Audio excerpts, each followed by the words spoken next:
The tricky thing with the Sureños is that you don't know if they're going to attack you or not. You better not be afraid to die, and you better be willing to kill. In my unit, there was only one Sureño. Make a little tomahawk out of my razors, and I freaking slice them. The white boys are like, oh, okay, it's killing season. And then people just start dying.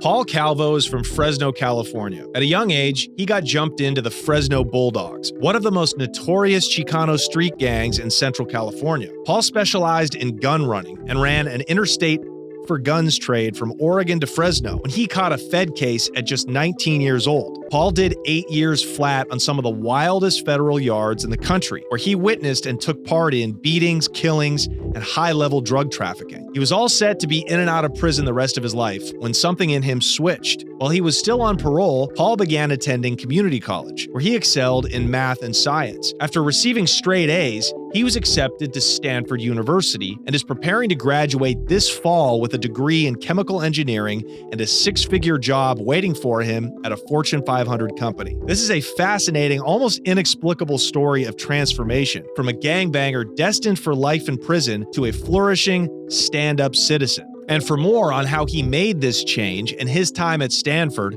check out the bonus episode with Paul at patreon.com/theconnectshow. Ladies and gentlemen, I give you Paul Calvo, the Fresno Bulldog, right here on The Connect with Johnny Mitchell. I could hear it in my mom, like the pain and suffering and the stress that I'm causing her. Don't you want to make something out of your life? I just got disgusted with myself. I told her, like, guys like me don't go to college. She's like, all right, you're going to be an engineering major. The math professor that I chose was the hardest math professor. She was like feared at Fresno City. I killed the class, bro.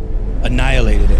That's when I see lights behind me start to flash. And I didn't even think, I just hit it. I was driving like my life depended on it. And then I parked the car, hopped out, closed the door, and I started running. And he pulls out a burner, shank, like 6 inches. And then he passes it to me. And he goes, here, that's yours. Don't ever leave the cell block without this. He was the reason I made it out of that place alive. In Fresno, you know, you hear about that from being in Oregon. You heard, hey, Fresno, that is the dregs. Yeah. So where in Fresno are you from? From the east side. From the east side. What was that like? So I bounced around a lot as a kid. We grew up on the east side for maybe the first 8-9 years of my life. And the reason why we were even living on the east side is because of my dad. So I was born in Tucson, Arizona. My dad's from Mexico. What part? From Monterrey. Okay. Yeah. And my mom she was born in New York, but she grew up most of her life in El Paso, Texas. Okay. So when I'm born, they want to move to Fresno. My mom looks like a complete white woman. My dad looks like a straight Indio. You could tell he's from Mexico, you know, and so the realtor, she was a white woman that was working with my mom and was showing her like nicer parts of Fresno, you know. But the moment my dad came to, like, I think it was like maybe the third or fourth like meeting that they had, right, with her and the realtor, because my mom's still in Arizona at this time and she's trying to work it all out, right? That's when the realtor started showing houses on the east side to my parents, you know, Old-fashioned racism, redlining. Yeah. It was very 80s. red line city, right? Yeah, it is. It's very... that's segregated. Yes. Yeah. So for that part of my childhood, it was there. Then we kind of lived in the country. Then we kind of lived in a little area, a little city outside of Fresno, which is Clovis. And then we moved back to the country because... You have to keep in mind, you know, Fresno's a city, but as soon as you leave the city, it's nothing but country. It's farmland. Yeah, it's farmland. Yeah. And you have so many Latinos up there. Yeah. Migrant workers. Yep. People who like it. You know, Latinos like ranches. They like open spaces. Yeah. You're not really a city people. Yeah. Overall. Yeah. And that's exactly how my dad was. Okay. Yeah. He got tired of, he got tired of, you know, being in the city. So you had your father. You had both your parents. Yeah. Yeah. What happened? So my dad is a very traditional Mexican. Like, you don't cry, you don't show emotion. Like, I don't care if you're dying and you get to work, you know. But he was also very, very violent, very violent. and it started from his dad. His dad was also my grandpa was very violent. My grandpa used to just beat the shit out of my dad, right? My dad, and I feel now that I'm a dad myself, right? I kind of feel, I feel bad for my dad because he also had a terrible upbringing. And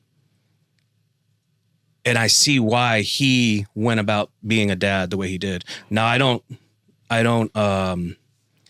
excuse it. I don't excuse it. I don't condone it, right? Because I have a son. He's 3, Paul Jr., right? And I could never. And when I get like upset with him, I could never see myself like taking a belt to him. You know what I mean? I couldn't do it. I get kind of bent out of shape when I like, hey, because he's a wild kid. He's a little wild child, and I get. I get hard on myself for that, but my dad was like I said, he was like his dad. He was very violent. So towards you, gave you a belt? Oh man, more than the belt. There's been times where, where he hit me with an extension cord, the oil dipstick from a car, from the motor, he hit me with that a couple times. That was bad. That like. What is the oil dipstick? To check the oil. Yeah, I get that. But is there anything particular about that? Dude, it's just a metal. Yeah, bro. And it's like a whip. Yeah. And that was like, oh my gosh, that was like, even as a kid, I still remember the pain. You know what I mean? So, and then, he would force me to fight his friends' kids, So, growing up, that's what childhood was, it was like, okay, you messed up, now I'm gonna whoop you, and messing up could be bringing him the wrong tool, because at the time I was trying to learn English, so Spanish is my first language, and sometimes I would get tools mixed up. He would say something in Spanish and I'd kind of be like, oh, what the? So what I would do, what I learned, because I didn't want to get whooped, is I would just grab all the tools I thought could be possible, and I would just like, here, you pick, and so that was how he was, just a mean guy, and you were street fighting too. You're fighting other kids. You came fighting up. Other kids, I'm kind of envious that I didn't have that. Yeah. I'm glad I didn't get whooped like that, but I wish I would have street fought more. Yeah. I think there's something to that. Yeah. Yeah. But what about the gangbanging? Like, how did that? Bro, so that, I was never a part of anything growing up. Like I knew who they were. I saw them, right? But it wasn't until I went to Juvenile Hall. So like I said, we moved around a lot. And the first time I went to Juvenile Hall, it was for, this was when like you couldn't even have a little dime of weed. Now you could just walk down the street. But, I had a little bit of weed. I got in a fight at school. Went to Juvenile Hall. And in Juvenile Hall, since I was living in Clovis at the time, and it's predominantly a white town, all the Bulldogs, all the homeboys would be like, oh, you're a white boy. Oh, you're a white boy. So then I would fight again because I'm like, I'm not a white boy. I speak Spanish. You guys don't even speak Spanish. What do you know what I mean? Yeah. My dad's from Mexico. What the, Who are the Fresno Bulldogs? They're the biggest gang in Fresno. They're, now it's kind of transformed into a bunch of different neighborhoods. So I may say I'm from the east side, just like in a prison where there's no Bulldogs, but like in the county jail or even around other homeboys, I'm from Lewis Street. Okay. It's a neighborhood that is associated with the east side. But there's the Sureños who are part of like associated with the Mexican Mafia, La M, and then the Norteños who broke off and they're the Nuestra Familia. Yeah. Are the Bulldogs their own entity? Yeah. So they don't run with either Norteños or Southsiders? No. Oh, interesting. So there's so many different stories you'll hear. You'll hear, they're dropout Norteños, they're dropout NF. And it gets kind of washed down because it depends on who tells it, right? I've met some Norteños that told a certain story that we were, NF, and certain members that were NF and they broke off and did their own thing and took Fresno with them. And that's, partially true. There was a lot of like, I want to say rivalry, for power and being that top dog, amongst cities, amongst San Jose, Salinas, Fresno, and so yeah, a man by the name of Crackers, he broke off, and he took the Fresno car with him, because a lot of other guys were like, That's a big no-no. Put that on silent. I have alarms for classes and homework. Oh, okay. Yeah. I turned it off. Okay, Yeah, cool. yeah. Just leave that in. All right. He knows. Yeah. He knows that. He's now breaking his podcast, Jerry. You know not to keep your phone on. Because this is my first podcast. Okay, sorry. So you're talking about the Crackers who ironically started a Latino gang with the name Cracker. Right. Anyways. Right. So that happened. And it just turned into a huge war zone wherever they would be at, guys from Fresno and Norteños and NF and all that. So, and then it's ironic, and it's actually kind of comical now that I think about it, how I spent my time in federal prison, and some of the conversations that I've had, because I was on the yard with some pretty, big time NF dudes, Do you think Fresno's mostly Bulldogs or? Yeah.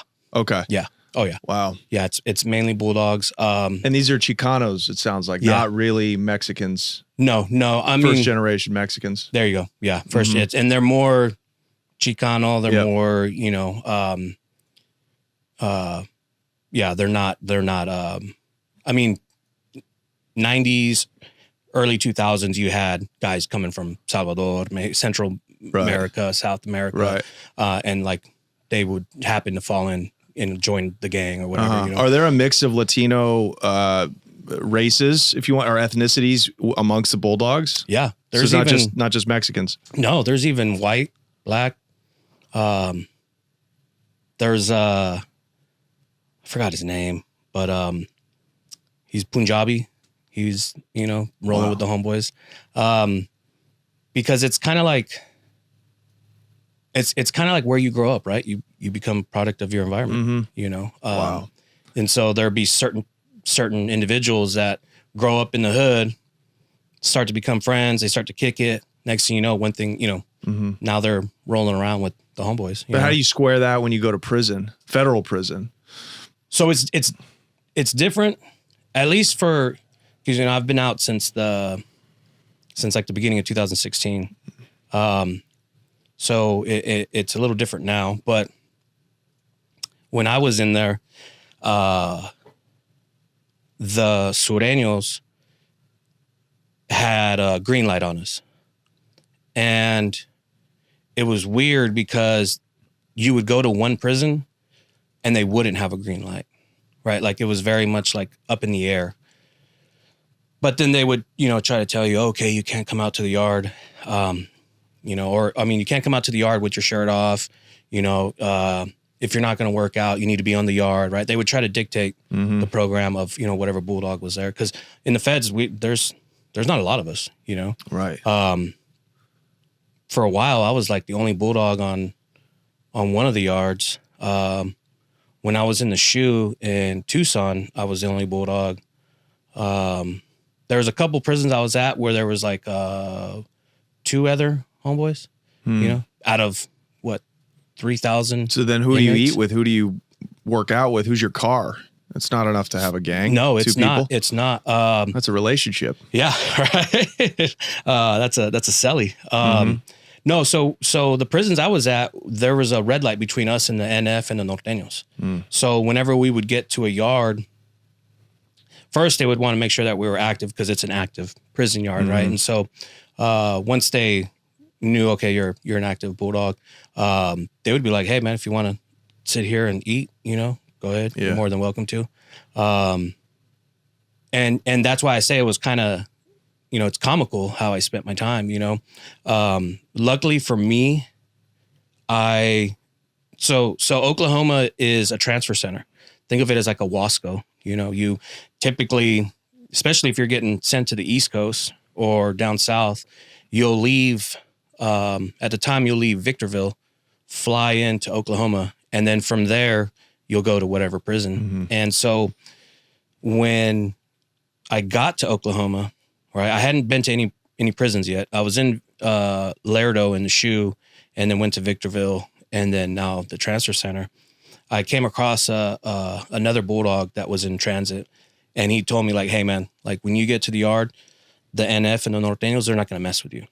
Like, it's cool. You know, there's a red light, you know, the guys are solid. Like, they're not going to do anything. He was like, the Sureños, though, he's like, you just have to be careful.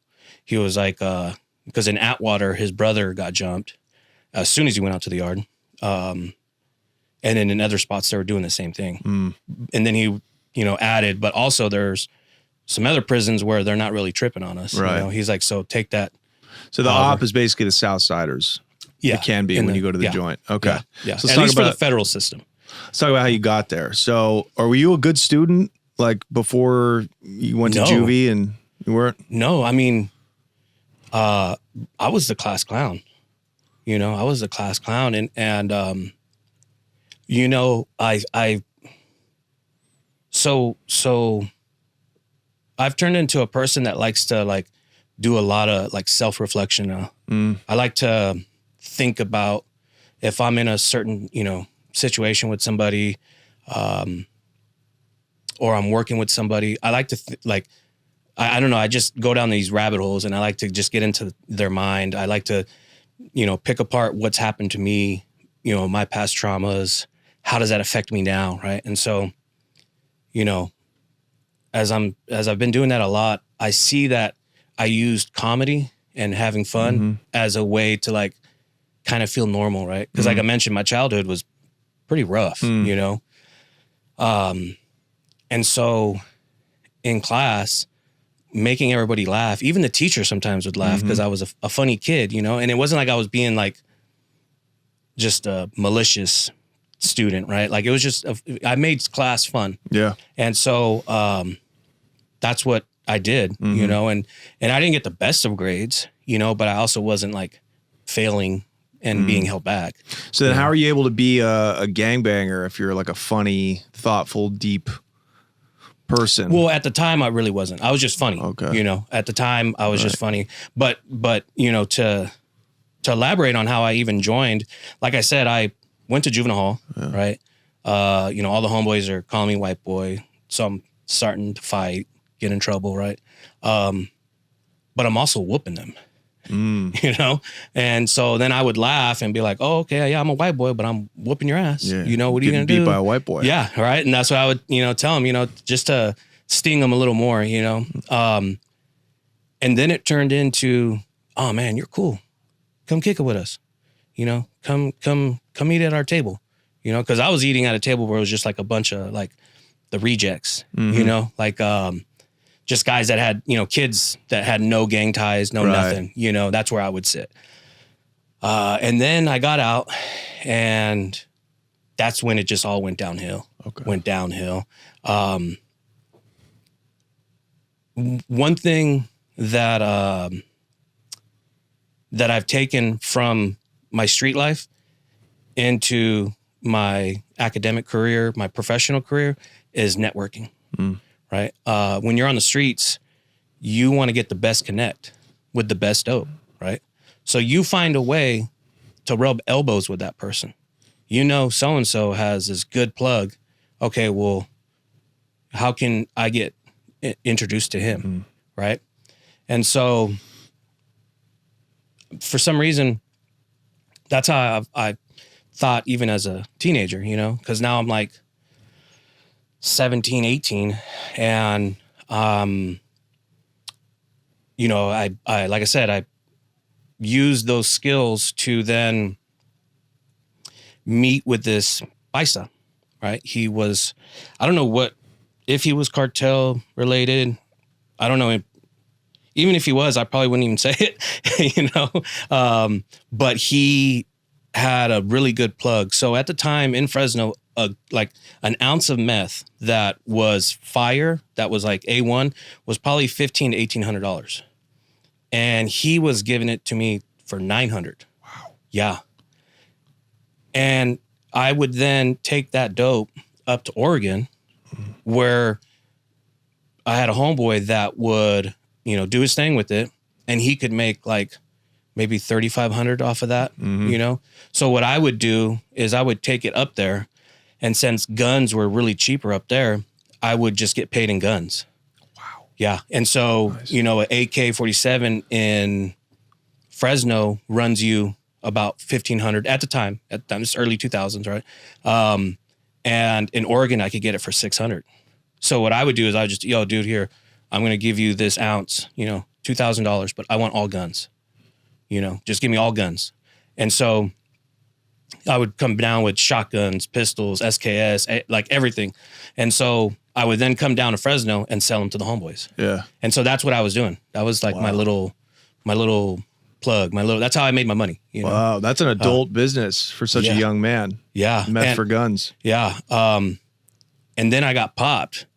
I got popped for having a AK, and I did a year in the juvenile hall. I did a year because I basically at first I was charged with like a bunch of robberies and shootings and stuff, but they couldn't put them on me because the casings didn't match. There were 7.62, but they didn't match the AK that I had. So they couldn't pin any of that on me. So all I did was plead guilty to the possession of an assault rifle. So they raided your house and you had an AK? Yeah. Had loaded? a huge standoff with the cops. They shot me up with I don't know what they shot me up with, but it had me in the hospital for like 3 days. I couldn't move. Wow. Yeah, bro. And it hit you? No, with like a syringe or something. Wow. And I just, for 3 days, I couldn't move. Like to take a piss, I had to like do my hardest to like lean to the side and just like pee off the side of the bed. They hit you with some kind of like barbiturate. Yeah, something, dude. It messed me up. And so after being in the hospital for 3 days, they transferred me to the juvenile hall. So you're still 17. You're underage at the time. Yeah, I actually turned 18 in the juvenile hall. And so they were trying to do like, oh, okay, should we charge him as an adult? But I think by then I was still 17. So they were trying to do this back and forth of like, oh, okay, do we charge them as an adult, send them to the county jail, let them take care of it? And finally they just came to me and asked if I would sign for a year. And I was like, yeah, sure. Give me a year, It's nothing. Did you do those shootings? So this is how that worked out. And because my oldest daughter, her mom snitched on me. That's the reason why the cops came to my house. So I had a homeboy, right? And I'll elaborate on it now. I had a homeboy named Tallcan, right?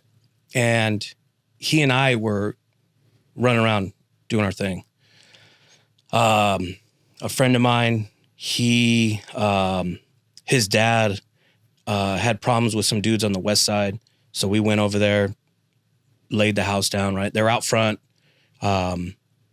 And as soon as they saw us pull out of the car, they knew it was going to be a shooting. So they take off into the house, but we're still shooting. With the AK? Yeah. Wow. Yeah. And then he had a shotgun. Though.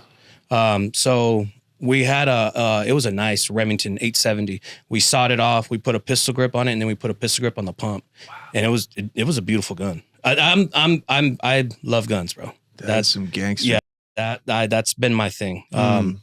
All my charges are gun related. So anyways, yeah, that happened. So you did a year just for possession of it. Yeah. So lucky you didn't get a Fed case. No. And the reason why we were able to beat that is because the AK that I had that I got caught with, I had never used it. Like it was this was before the Draco even came out, right? I think Draco hasn't been out that long. But this AK was a cherry red wood. It was referred to as the Shorty Mini Blonde, as when it was, where it was for sale at. And it was probably like, I don't know, probably about this big, right? Like, yeah, probably about this big. And it just was a beautiful gun. And like I said, I love guns, and I was like, no, I'm not gonna use this. Like, this is gonna be like the baby that's kept up in the closet. The souvenir. Yeah. And the AK. And that's the one they found. Yeah. And the AK that we were running around doing dumb stuff with, tall can. So my baby's mom lived around the corner from me, and we roll up, and she gets upset because I had some weed. She then is like, oh, I'm going to call the cops. So I'm like, oh my gosh, this freaking woman. And I take off. I get to my house. Like I said, I lived around the corner, so it took us like a minute to get home. Tall can then grabs the guns and takes off. But he left mine because, like I said, we just left that alone, right? I should have had him take it, but I mean, it is what it is. But so when she called, she didn't say, oh, he has weed. She said, oh, hey, you know, these shootings and robberies that have happened in the last couple of weeks, it's because of him and his friend. Oh my God. So when they came, they surrounded the house. SWAT team. A helicopter, like they were on the freaking, you know, what is it called? The bullhorn, the loudspeaker, whatever. Like, hey, come out. Like, they had us surrounded, you know? And my poor mom, she just, they freaking, when they finally got in, they took me out. They, and it wasn't like a major fight. It was like a little kind of scuffle, you know, it was nothing crazy. That's why they hit me with that, and off I go. But when they found my gun, my poor mom, they put it right up to her face, and they're like, do you know what this is, ma'am? This is an AK-47. Your son had it. And she's just like, oh my gosh, like what the, you know? So you did a year off of that. Yep. And then how did things change when you came home? They didn't. They didn't, man. I got back to doing the same thing. You know, the connect that I had, the paisa, he was off doing something else. I don't know. I couldn't get a hold of him. Plus, even too, I feel like even if I did, he, you know, might have been kind of like leery on things. I know sometimes, you know, guys that are pushing a lot of weight start to trip, like, oh, okay, you just got out. Like, I don't know. I go down all these like what ifs, but you know, long story short, I couldn't get a hold of him. So, you know, I found another connect through a homeboy of mine, and got back to it, man. Started selling dope now in Fresno, and Fresno meth must be the biggest street drug, right? Yeah, like way more than coke. Oh yeah. Okay. Oh yeah. Especially at that time, everybody was doing meth. Huge. Yeah, it was like the thing to do. Like, so there was never any shortage of demand. No, if you were selling good dope, right? Yeah, yeah. So, so then what were you selling? Just ounces? Yeah, or ounces or a little less. Yeah, 8-ball, teener. Like, I wasn't doing bringing in 20 keys and you know, I wasn't at that level. I was basically just like a little street peddler, you know, nothing more than an ounce. Maybe sometimes here or there I would get a couple ounces, but that was because someone wanted it. And so I was like, yeah, I'll make the transaction. But mainly my thing was, you know, again, guns, you know, selling guns.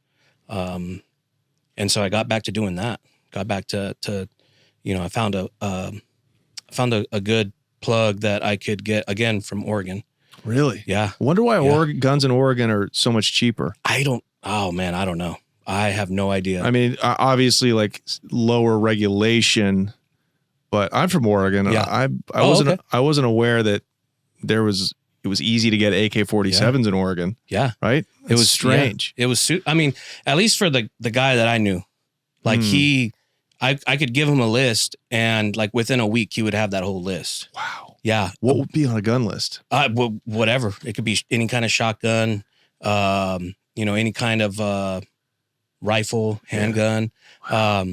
But he had a little team. He had a little team of tweakers that just made it happen, bro. Like he would, I bet you he could tell them, hey, I want a freaking tank, and they would roll up in a tank. Like these guys got down, you know? Oh, the tweaker motivation is... The tweaker motivation is real, man. Steve Jobs can't be that motivated, dude. Yeah, exactly. Tweaker motivation is like, you know, Tony Robbins. Yeah.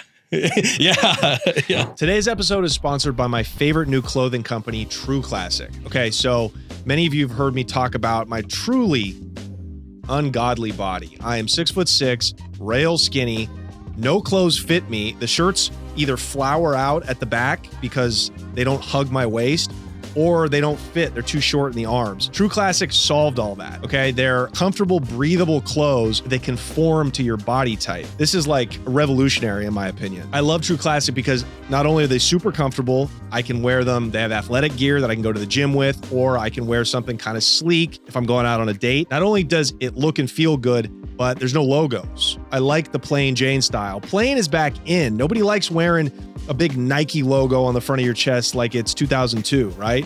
Minimalist is in, and True Classic provides that. It's great, and they got gear for all weather. I can't say enough about True Classic. I'm ad-libbing. I'm not even reading off a script right now because this is a product that I use. They made me a customer overnight. So let's start you guys off with a deal. Go check out their website for their full catalog of essentials.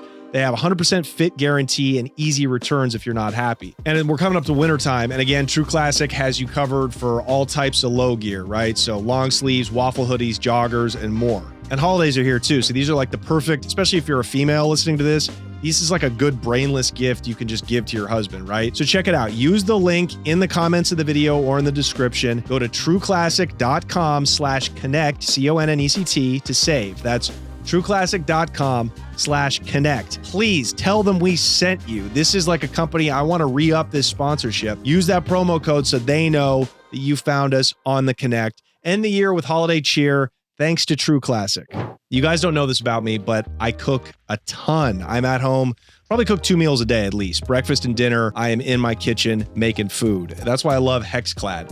Check it out. There's the new pots and pans that they sent me, right? And these are amazing. I am a customer now, just like I became a customer of True Classic. They've got the durability of cast iron, the convenience of a non-stick pan, and the performance of stainless steel. And the beauty of these things, the beauty about having a great pan like Hexclad is that when you're cooking, say, a steak or chicken, the pan evenly distributes the heat around whatever piece of food you're cooking. So it actually cooks your meals better. Okay. I mean, this thing is going to last. Gordon Ramsay himself is a sponsor of Hexclad, just like your boy, Johnny Mitchell. Okay. So guys, you need to be in the kitchen cooking, and you've got to have the right set of cookware that's going to last and make your food taste better. Okay. And if you're trying to impress somebody, especially if it's like a significant other, you can't have pans that like have scratch marks on them or food sticking on them. Like your boy has that at home. Like it's really, I'm disgusting for how popular I am on the internet. So like I'm taking these pans home, and I recommend you use our promo code right now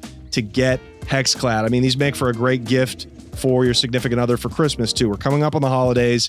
They have a sick deal for you. Go over to Hexclad's website right now, or use the link in the description in the comment. For a very limited time, they have a 42% off sale. That's almost half, okay? 42% off with our exclusive link. Just head to hexclad.com/connect to unlock their best deals of the year. Support our show and check them out. Again, that's hexclad.com/connect. Bon appetit. Let's eat with Hexclad's revolutionary cookware. Happy cooking and happy holidays.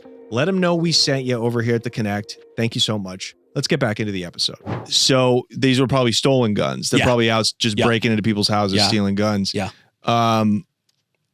Would you get orders? Like, how would you make the list up? Would you go to the homeboys in Fresno and hear what they needed and then write it down? And then go up to Oregon? Yeah. But then at the time, like it kind of was already known, like, oh, okay, if you want guns, Looney can get you guns, and so. Wow. What was your street name? Looney. Looney. Yeah. And so homeboys would hit me up and they'd be like, hey man, I want this, I want that. Oh, okay. Let me see what I can do. Like, I didn't really like promising or saying, oh yeah, I got you, I could do that. Cause then like, I don't know. I just felt like if I didn't come through, it just looked bad. It's bad business. So I would just always be like, yeah, let me see what I can do. And then, if I can make it happen, I would, and, the same kind of thing is, I would take dope up there. I wouldn't take a ton of dope, I'd, take enough just so where I can, get maybe about 5-6 guns, bring them back. And so that's just how I did all that. Yeah. That was just like a revolving door for me. And then I I caught another case for possession of sales with the firearm. They gave me a gang enhancement, and I feel like they kind of set me up for this because they said you sign for a strike and you'll do time served, because I was, as I was in the county fighting it. And so I was like, okay, yeah, sure. Give me the strike, time served, let's go. So that was when I was 18, because I then caught my federal case at 19. Okay. Yeah, I was almost 20. All right, so you got 20. pinched first, though, by the state for this gun and meth case. Yep. Did you already have your Bulldog tattoos? Like, were you already formally a part of the gang? Yeah. I didn't have many tattoos, because I hadn't gone to the joint yet to get tatted, you know. And some homeboys on the streets, did some tattoos for me. Back then it was still very much like you had to do something to get a tattoo, you couldn't just tattoo Fresno on you or a Bulldog, like you had to actually go do something, put in some work, and then you would get tatted, So how'd they know you were a part of the gang? How'd they give you that enhancement? Oh, because so the reason why I even got popped was because I was drunk on the corner of Winery and Lane, which is like notorious for crazy stuff. It's the east side, right? And there was this guy who was beating up his woman, right? So they're fighting, they're arguing, and I'm like walking, minding my own business, because they're arguing. It is what it is, they're gonna argue. But then he like started putting hands on her, and I was like, yo, dude, what the, and then he started, coming towards me and getting stupid with me. So him and I start fighting. I drop him, and now it's like it's not there anymore, but they used to have a bus stop. There's a bus stop right there on the corner, and I'm like kicking his head into the pole, and his girlfriend is like now trying to fight me, like telling me to stop. Stop, get off him. And I'm like, girl, he was just beating you up. Like, I know I took it too far. I should have just, as soon as he fell, like left him alone and just like went on my bit. Honestly, I shouldn't have even got myself involved, Correct. But, so then she does that, and I'm drunk, and all I hear was screaming, and then like a boom, the side of my head. And I just turned around and like, bam. And bro, I kid you not, once I realized that I had hit her and that it was like actually her and she fell, I was like, I like almost sobered up. I was like, oh my gosh, I just laid her out, bro. What are you doing? Like, that's a woman, what are you doing? And then right then I was just like, I got to go home. Yeah. And I just started booking it. And I get home, somebody called the cops, and the cops immediately they're like, oh, okay. And they knew, since I lived in the wineries right there, it's literally like, it's right there on the corner of Winery and Lane. They're like, oh, okay, we know who to go to, because they had already had run-ins with me. And so they come to my house, come in, freaking take me out. They find the dope, they find the gun. There was homeboys there because we were partying, and I was coming back from I was coming back home. And that's how they got the gang enhancement. And is that, I see. And now is that just by association? Just by association. Wow, they do you like that. Yeah. That's crazy. Yeah. At least in those times. Those were still the really draconian, over strict, 3 strikes. They were trying to strike everybody out in those days. Yeah. And then it didn't help that they had Operation Bulldog going on, and they were just cracking down on it. If you even had a red, one time I got a violation because I had a red envelope. Wow. My PO took me back to when after I signed for the strike and was, out, my PO came to the house, saw I had a red envelope, and took me back to jail for it. Wow. I get out, there's an empty beer can during one of his visits, like the next week. There's an empty beer can in the gutter. He took me back to jail. Wow. And it got to the point to where the judge was like, dude, what are you doing? Like, a red envelope and an empty beer can in the gutter, and you're bringing him. He's like, man, if he like has a picture of him and some homeboys, then bring him in on a gang violation or whatever. Like, no, and so they kicked me out. Do you think there's something about that area, those ancillary areas, not the big cities, but these smaller places that make the violence worse and the reaction from the law enforcement worse? Yeah. It's very much like, I see it like, as just humans being human, right? Like you always want to up the ante. Yeah. Right. And so when they came out with Operation Bulldog, there was a lot of homeboys that were targeting cops that would be like, cops would find pictures and it was pictures of them. Wow. And they would have like an X through their face because they'd be like, we want to get this guy. Right. So it kept escalating. Yeah. It kept escalating. And as a matter of fact, if I'm not mistaken, the reason why there was Operation Bulldog was because there's obviously a lot of police encounters, homeboys shooting at police, but a really bad one was, man, I'm drawing a blank on his name. Doesn't matter. Yeah. We don't know. Yeah. He shot a cop. He was from Lewis Street. He shot a cop. And then so they were just like, oh, okay, yeah, you guys want to keep doing this. You guys want to now make it like a regular thing. No, we're on you. Yeah. And now that I think about it, because Operation Bulldog kicked off in like 2006, I want to say, 2007, 2008 and 9, the cops killed a lot of homeboys. They killed a lot. Night Owl was killed because they said he had a gun. It was a cell phone. There was a homeboy named 12 Pack. The same thing. And they would just say, oh, he was reaching. And then boom. Yeah. That was like their go-to thing. Yeah. Damn. Yeah. And so like you said, like it just escalated. It just everybody just kept upping the ante, So you get swept up in this dragnet. Yeah. And now you're validated, as they say, and you've got a strike. Yeah. And sometimes you can get 2 strikes in 1 charge, I've heard. So your next, the next time could be 25 with an L. Yeah. Yeah. But a year later, you catch a Fed charge at 19. What happened, bro? That is young to go to the feds. What happened? Yeah.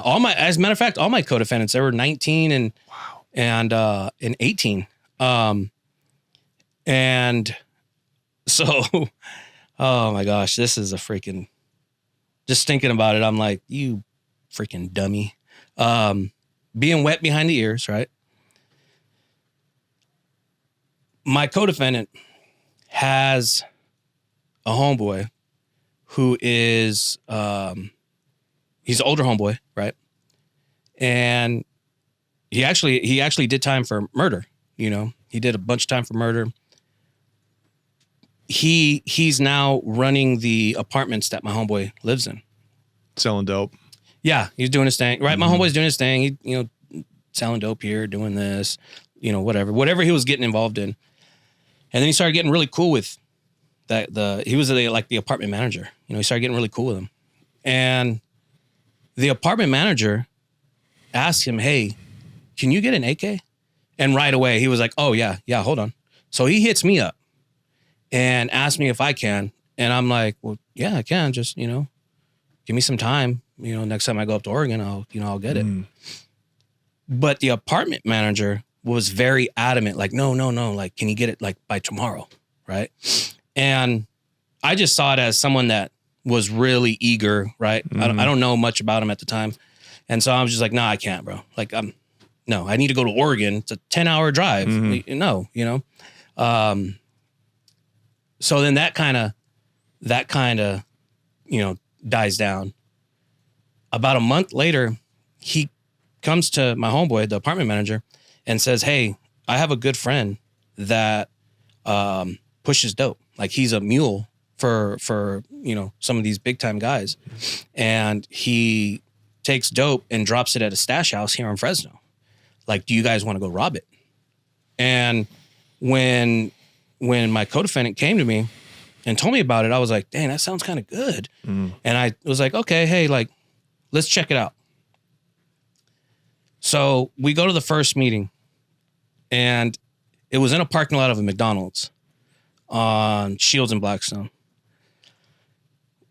I roll up, my 2 co-defendants roll up, the apartment manager rolls up, and the supposed drug mule. Well, come to find out, the drug mule is an undercover ATF agent. The apartment manager is a confidential informant. After getting out from doing time for his murder, he got caught selling dope, flipped, and was now a confidential informant. So I go to the first meeting. There was a total of 4, and I only went to the first one. Excuse me. I only went to the first one. Yeah. And on the 4th one, that was when they were supposed to go do it. And how much dope do they say would be in there? Like, I think they said like pounds. No, like, I think they were like trying to play it off like 20 keys or something, or 10 keys. I forgot the exact, but it was like keys. It wasn't like, ounces or pounds. And like that's what got my attention at first. Yeah. I was kind of like, oh, okay. I was like, at the time, I'm not gonna lie. I wasn't like I said, I wasn't pushing keys. It would have taken me a long time to get rid of that, long time in the drug world. Yeah. Right. Like, you would have been on if you had hit that score. Yeah, exactly. If it was real. Yeah. And so the day of, they again pull up to the McDonald's, and my buddy, my co-defendant, is blowing me up, calling me, hey man, where you at? I was like, man, I already told you. Sorry, let me elaborate. Before the 4th meeting, I already told him, like, nah, bro. Because I had a bad feeling. Something just, there was actually one day where I woke up and my stomach was just in knots, and I was just like, nah, bro, and to me, I was like, nah, that's all I needed to be like, this doesn't seem right, And so when he's blowing me up the day of, I'm like, bro, I already told you, like, no, like, I'm good. You guys, if you want to, go ahead. I was kind of like content with what I was doing, and then like I said, I started thinking about it, and like I said, I wasn't going to be able to push all that dope hella fast, and so for me, it was like, do I really want that burden, that risk of having all this dope, and I'm just little by little getting rid of it, like, and then I get popped for having all that dope, so the day of, like I said, they're blowing me up. The undercover ATF agent, he is like, no, he needs to be here. He needs to be here. Looney needs to be here in order for us to go. Wow. Yeah. And so they literally sat in the car for like 20-ish, 30-ish minutes, and they're just blowing me up. And you can hear on the wire, my co-defendant was like, man, he's not answering. And plus he just, he said no, like, he doesn't, and so they finally just say, okay, let's roll, let's get out of here. So they take off driving. They were supposed to go to this storage, this shed, to get the guns to go do the job. And when they pull up, ATF, Department of Justice, even I think it was, parole also pulled up, a bunch of just different teams, bam, and popped them. Well, at the time, what I did in between all this is I worked at a tattoo shop. And so I'm now at the tattoo shop later that day. And I had, called my co-defendant a couple of times just to see where he was at and like what happened, but he didn't answer. So I was just like, oh, okay, whatever. He'll get back to me when he is all happy. Look at it, we came up, or if he got shot or whatever, because you're not going to just walk into a drug stash house and just, take your little dope, and take off. No, there's going to be some confrontation, right? They're always guarded. So I remember looking out the front door of the shop, and boom, like that, out of nowhere, he came around the corner. It was an ATF agent, and he had his rifle on me and was like, do not move. You take off running, I'll shoot you. I was like, oh, all right. They came in, boom, booked me, and damn. With other people in the shop? Yeah. It was customers? actually just me and a friend of mine. Okay. It was just me and a buddy, but there was no customer, none of that. And when I went out, they were in like soccer mom vans, Suburbans, you know, and I was just like, dang, the whole street was blocked off, you know? Wow. And so we catch that case and we fight it for about a year and a half. So was that the feds setting that whole thing up? Yeah. Yeah, right. It was ATF. And It was ATF. Wow. And we at first were trying to get it thrown out based on outrageous government conduct. Because our case was, we would have never done this had you guys never came and proposed this. It's entrapment, basically. Yeah, you know. And then what helped me out even more was that I didn't show up the day of. But then what the DA was saying was, well, I didn't show up to a meeting and specifically say, no, I'm not involved. That was like their little workaround. And I'm like, but I didn't show up. And I told my co-defendant no, like, you know. So as the way it played out was kind of, I ended up getting the same time they did. Did you hang on. So you're in county jail fighting it for a year and a half. Yeah. What are they trying to give you? Are they offering you plea deals? So yeah, our first plea deal was like, man, it was like somewhere around like 30 years or something. Yeah. That was a serious offer that they brought to you. That's crazy. Sure. Yeah. Yeah, I'll get out when I'm, you know, in my 50s, whatever. But it was because they were trying to say, so they were trying to get, you know how I said that it was keys of dope? They were trying to say that, okay, that was going to be a charge. So we had the possession of cocaine. Of a fake amount of cocaine? Yes. Yes. Did you guys probably didn't have good lawyers, did you? We had just the regular old. You had the U.S. attorneys or the federal public defenders. Yep. Okay. Exactly. Who are good lawyers a lot of times. Yeah. Yeah. In the state. Yeah. I mean. Wait, what? Yeah. Because what do you mean? So our attorneys were actually pretty good lawyers in the state. Like this is federal cases. Court though. Yeah. Okay. So they did state cases and federal cases. Yeah. I see. And so the way it works is they have a panel of lawyers that opt in to be on that panel. And then they'll just say, okay, you availability based on cases. Yeah. Okay. Yeah. So there were good lawyers in the state, you know, and they've actually kind of helped us during our mini trial, but I'll get to that in a bit. The reason why our first offer was so high was because then we had the possession of guns. And then what really screwed me over was my history. So your juvenile history and your state history can be counted towards federal sentencing? Yes. Oh, wow. Yeah. But so at first, that's what we thought. My lawyer then did some digging and he found out that my juvenile for the AK could not be used against me because it was a juvenile. Yeah. So that helped a lot. That then brought me down. They have like this tier, you know, of, you know, your criminal history and how much time you'll get. Points, they call it. Yeah. That helped me out a lot. So once that happened, we get that first plea deal. We're like, you guys are tripping. We then get another plea deal for 15 years. And we were like, nah, dude, come on, 15 years for something you guys made up. And then our lawyers got together and they're like, well, look, we're finding stuff out, right? The ATF agent isn't as wholesome as he portrays to be. The CI is also dirty. So we then were like, no, we're going to get it.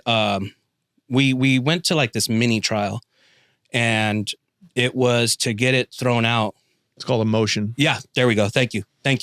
Motion, right? To dismiss it based on outrageous government conduct. Well, the CI was still selling dope. The CI was given a brand new Ford F-150. He didn't report it on his taxes. He didn't report the $18,000 that he was getting from the ATF. He didn't report any of that. So now they're on the ATF agent like, yo, why is your guy doing this? You know, you're his handler. Why is he, you know, did you know about this? And he couldn't lie on the stand. And he was like, yeah, you know. And so what ended up happening was we started to look really good. It actually was looking like we could beat the thing, right? We could beat this case. Yeah. So then I'll never forget. The judge says, come back tomorrow and I'll give my ruling on this hearing. And so I'm thinking like, okay, tomorrow's do or die. Like he can either say I dismiss and you guys are free to go home, or no, I don't. And now we're really screwed because we either take it to trial or we sign for more than 15. Take a plea. Right. Yeah, because the DA, she at that time was like, oh, okay, you don't want the 15, I'm taking it back. And it's going to be more next time. So that was like early afternoon. We get back to the county jail. At that time, I was in isolation because I was just running amok in the county jail. What do you mean? Riots, riots, hitting someone, like just getting into doing the most, really. Okay, so this is Fresno County Jail? Fresno County Jail. Is that a pretty rough county jail? Yes and no. It just depends on where you're at. So you're kicking off riots in the county? Yeah. With a Fed case you're fighting? Yeah. Wow. One time there was so what like started everything was I was in the main jail, because there's three. There's the old jail and the main jail and the north jail. And if you're, because there are some homeboys in the north jail, but they're not seen as like as disruptive, or like they don't have like a big history, right? So if you're in the mix, you'll typically go to the main jail. They have on one floor, they'll have F-Pod, which is typically like where the guys that have been to Pelican Bay, Selena, like the guys that have a history, they go to F-Pod. And then like D, E, and C, those are medium security. B is like max security. And then A is ADSEC.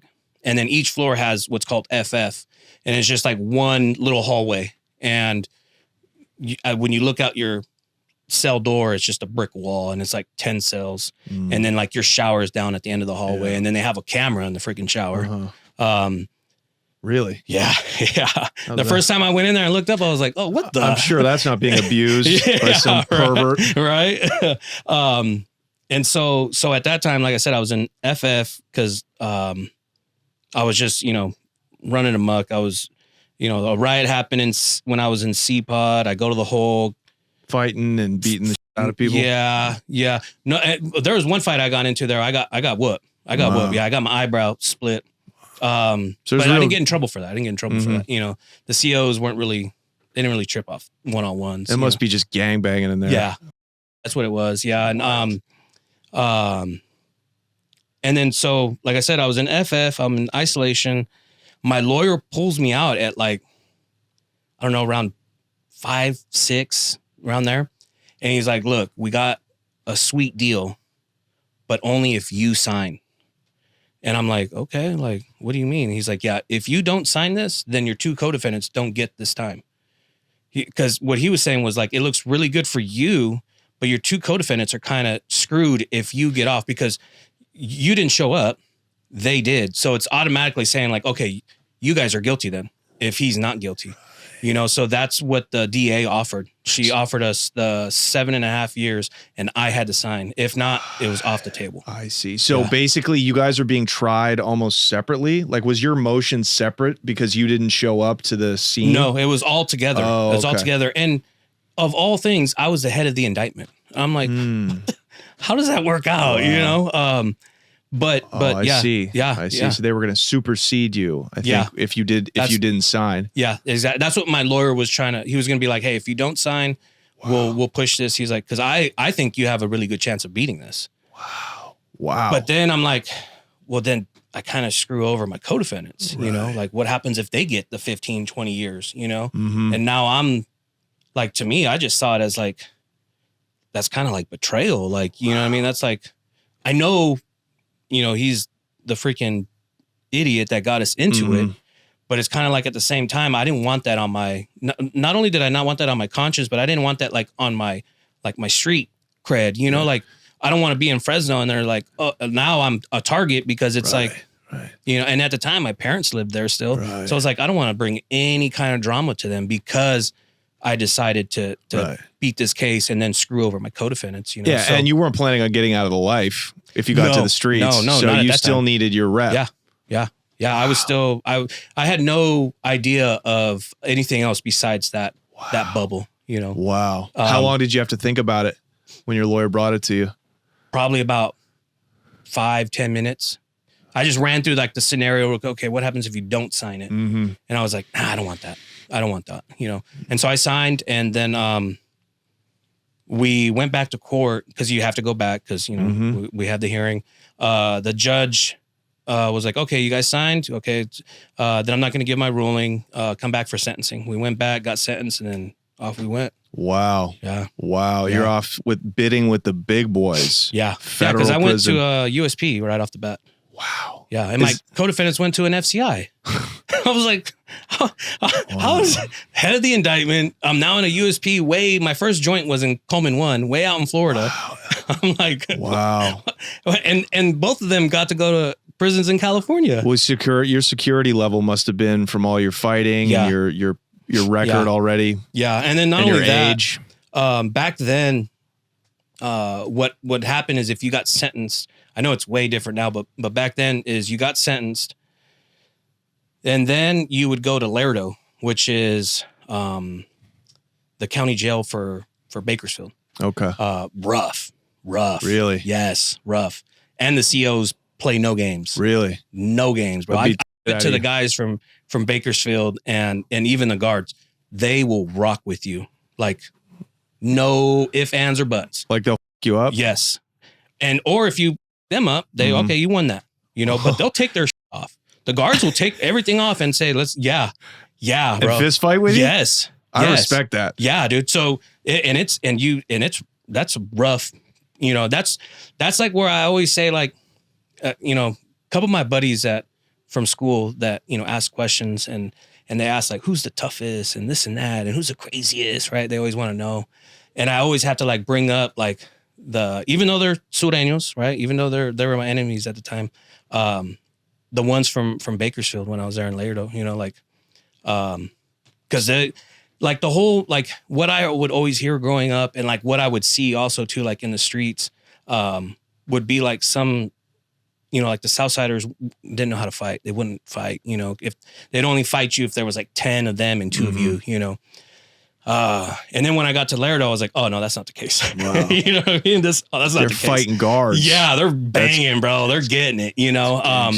And they're super respectful. At least the ones that I met, the ones that I met, they're very convict. They're very, you know what I mean? Like, when I got to Lerdo, I was in ADSEG. And all the Sureños there from Bakersfield knew that I was, you know, Bulldog. And I had no homeboys.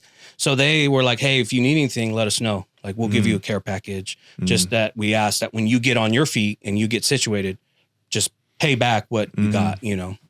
And it was funny too, because it was, he was a Sureño from Barrio Bakers.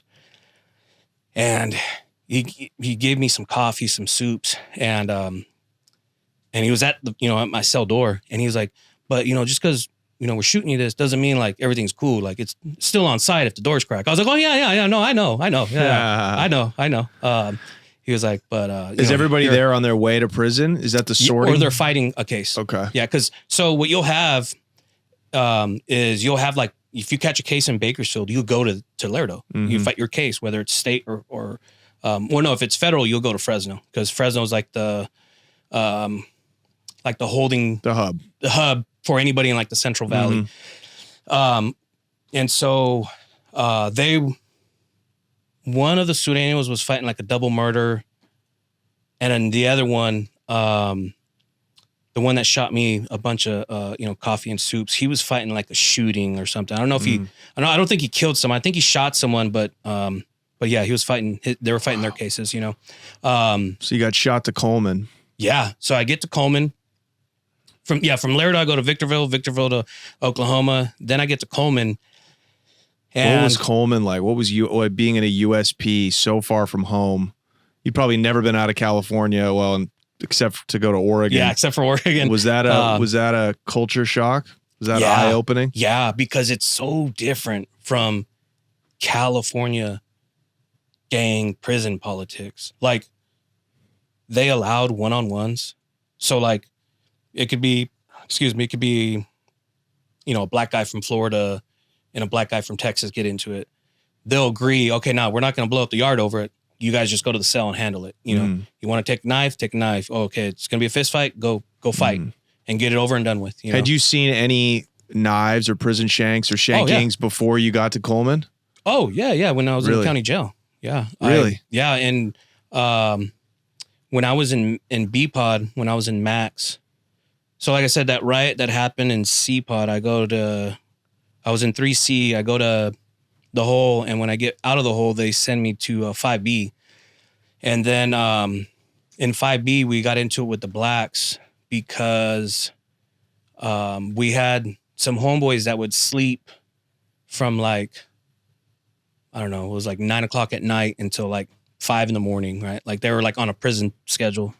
And then their neighbors were blacks that like slept pretty much almost all day, and they were up all night. And they just kept banging on the tables, right? The table in your cell, and they were rapping and just being loud, you know. And there's a couple of times where like the homeboys told me, like, hey, can you please stop that? Like we're asleep, and you're banging on the table that's right here on the other side of the wall. Like we hear it, you know. And they didn't stop. And so I remember it was an older homeboy that had like, I don't know, 5 or 6 pieces. And he just went around like, hey, you don't have to accept it. Like it, you know, if you say no, don't worry. Like just, you know, as long as you get off, you know? And of course I was still in that mindset of like, no, I'm going to make a name for myself. So I was like, yeah, give me a piece. And I booked one black guy.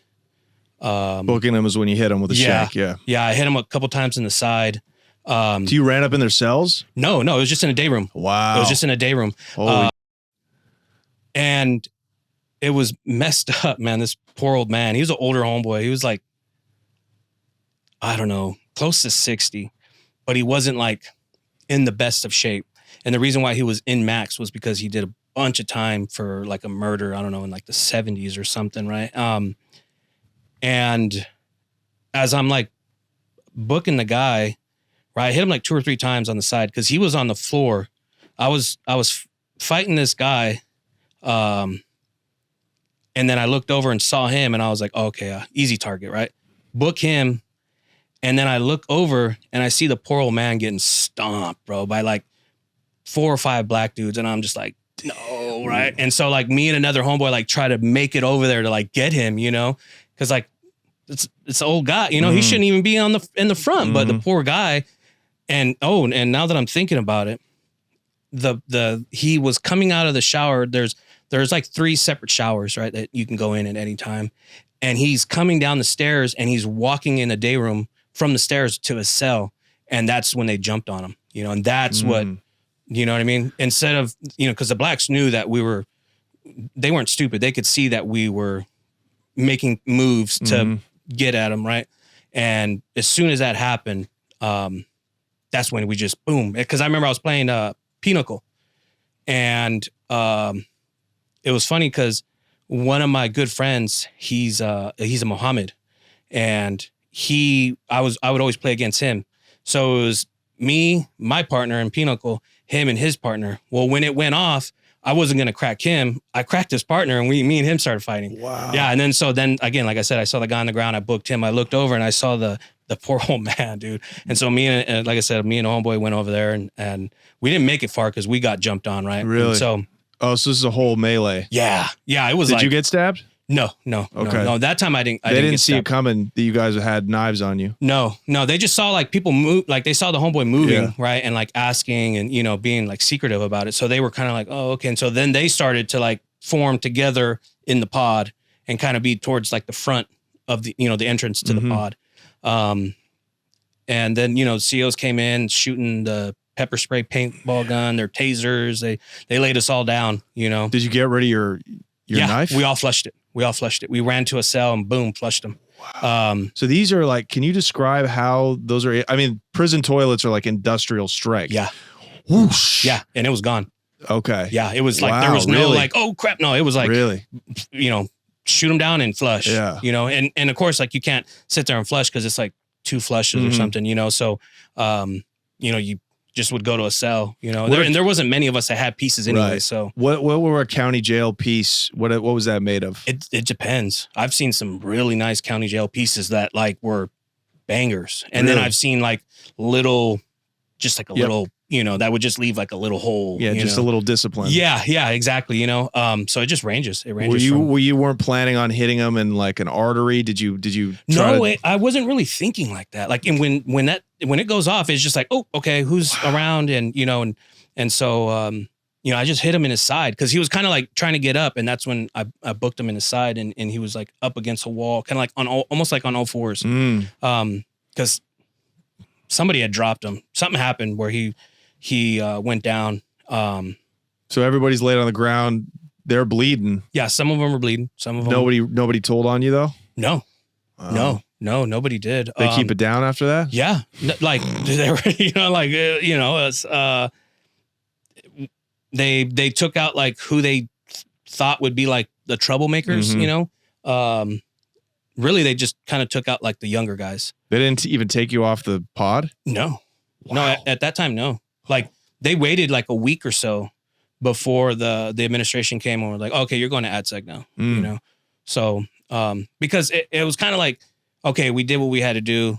You now aren't going to be banging on the damn table, and it went back to normal. That's like the weird thing about prison and jail, like you guys could just kill each other, try to kill each other. And then, a week later, okay, we did what we had to do. Did you learn your lesson? Okay, cool. And it's back to just normal programming. But at Coleman, at a USP, people are getting killed. Yeah. They have real swords in there. Oh, yeah. Yeah. As a matter of fact, I think it was like my second week there. I'll never forget this dude's eyeball. He got killed. They stomped him. Actually, they didn't book him. They stomped him and his eyeball came out. Yeah. He was a Solano. So he was Hispanic, but he didn't run with anybody. And so they just call them Solanos, And at that time, this yard had a lot of paisas. And he was drinking with some paisas and he just started mouthing off. He just started saying dumb stuff that you don't say in prison, and he got killed. Wow. Yeah, he got killed. And what's crazy is paisas like stomped him to death? Paisas stomped him out. And they were never prosecuted. They couldn't, I don't know if they didn't have evidence or whatever, but they had the paisas in the shoe for like almost 2 years. Wow. Trying to like take them, to the whatever, holding, other institution to go, fight this case. And they just couldn't pin it on them.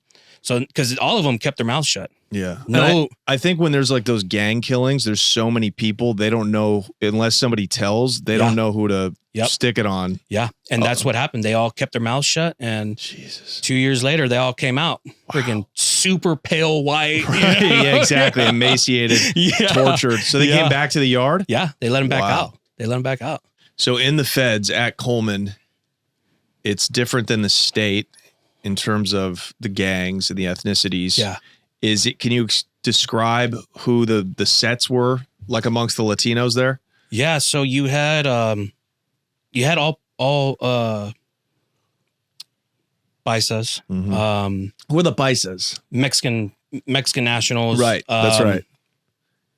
You had some that, so for instance, you'll have like some Latinos that are here in the States that are working for cartels and doing their thing. And when they go in, they just roll paisa. And they'll roll paisa. And they probably speak Spanish. Yeah. And those are like the Spanish speaking gangs. Yeah. And then you also had the Netas and the 27s and the 25s. And those are Puerto Rican gangs. Oh, wow. Yeah. And so a lot of the time, or the majority of those guys, they were actually in prison in Puerto Rico. And they were doing the most. So they shipped them to Coleman 1. Those guys are probably crazy. Yeah, I met some crazy ass Puerto Ricans, those bro. Black jabbering in Spanish.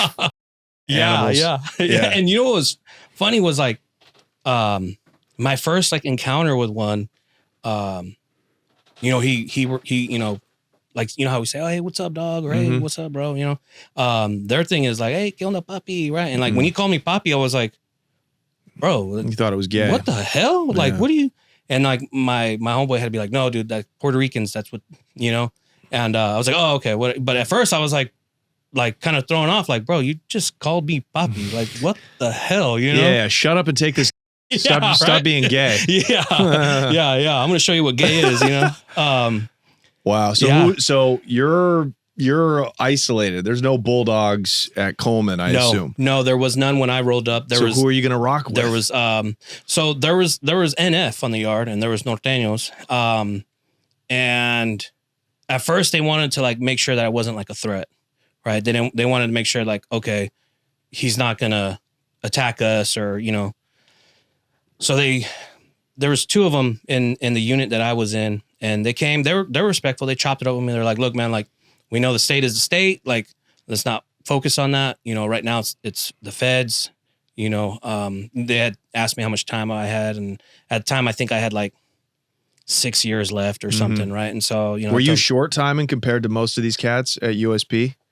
Like, is 7.5 years? How is that? No, there were some guys there that were doing 4, 5, 10, but there were a lot of lifers. There were a lot of lifers. I met a lot of lifers and a lot of guys that had like 200 years or some crazy thing, and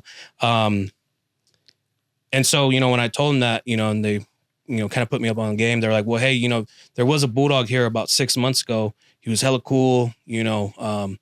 He, we didn't have problems with him. He didn't have problems with us.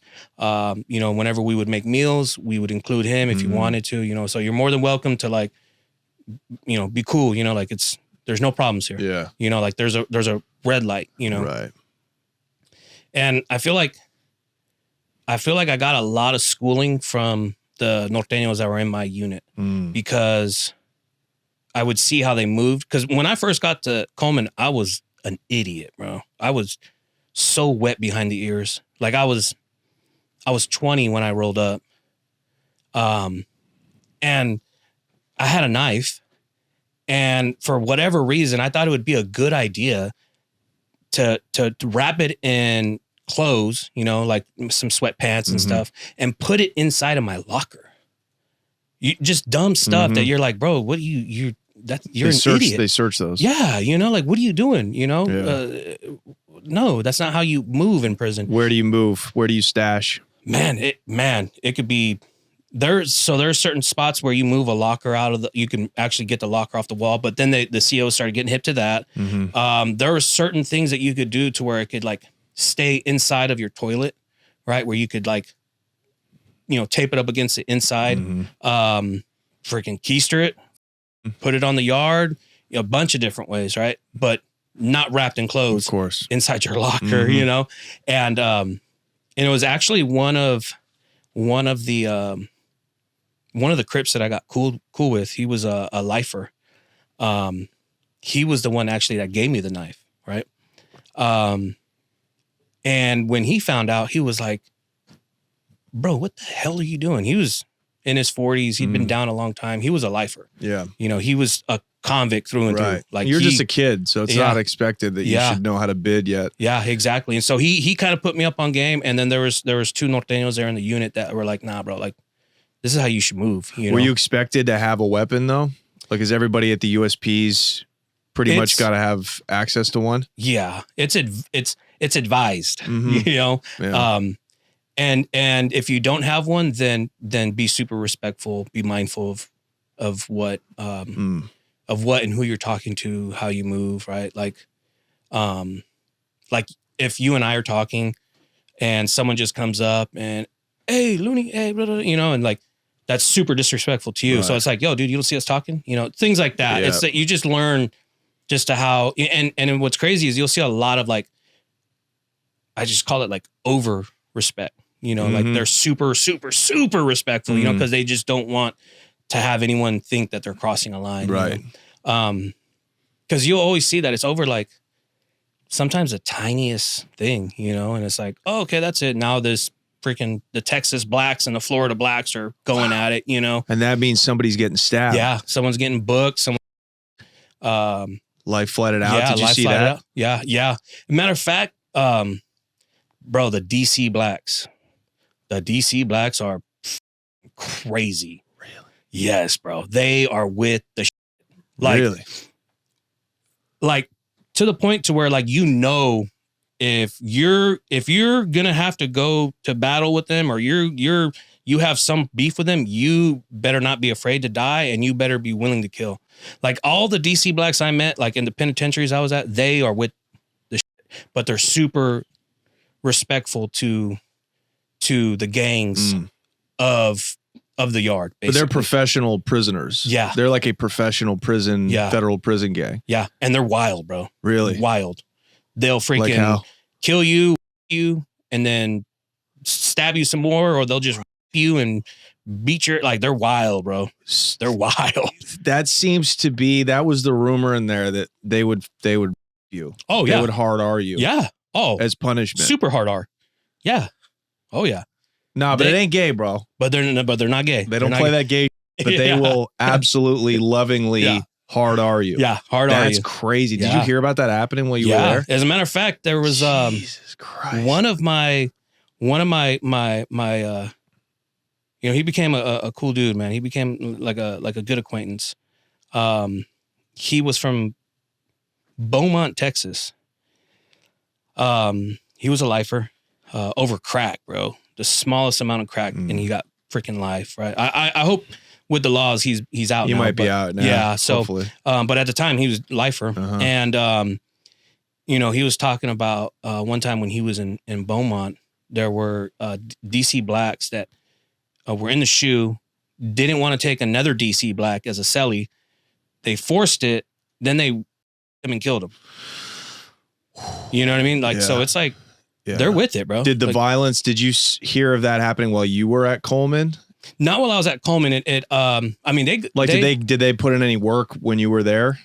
Yeah. Really? There was one incident. Cause like I said, like a lot of people know, like, okay, if you're going to f with them, you better either step up or just do it moving, you know? Right. And so there were some incidents, but nothing happened because they didn't want the problems with the DC blacks, you know?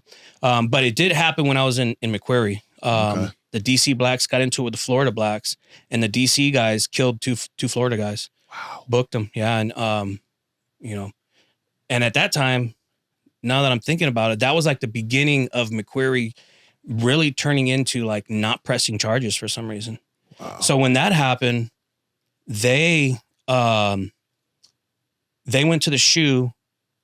I want to say that they were the first ones not to get prosecuted. So then what happens is everyone sees that and they're like, oh, it's open season. So then what happens? The whites kill someone. They don't get prosecuted. Wow. You know, and I know like there's always like these jokes and rumors about white boys in prison. The white boys go hard.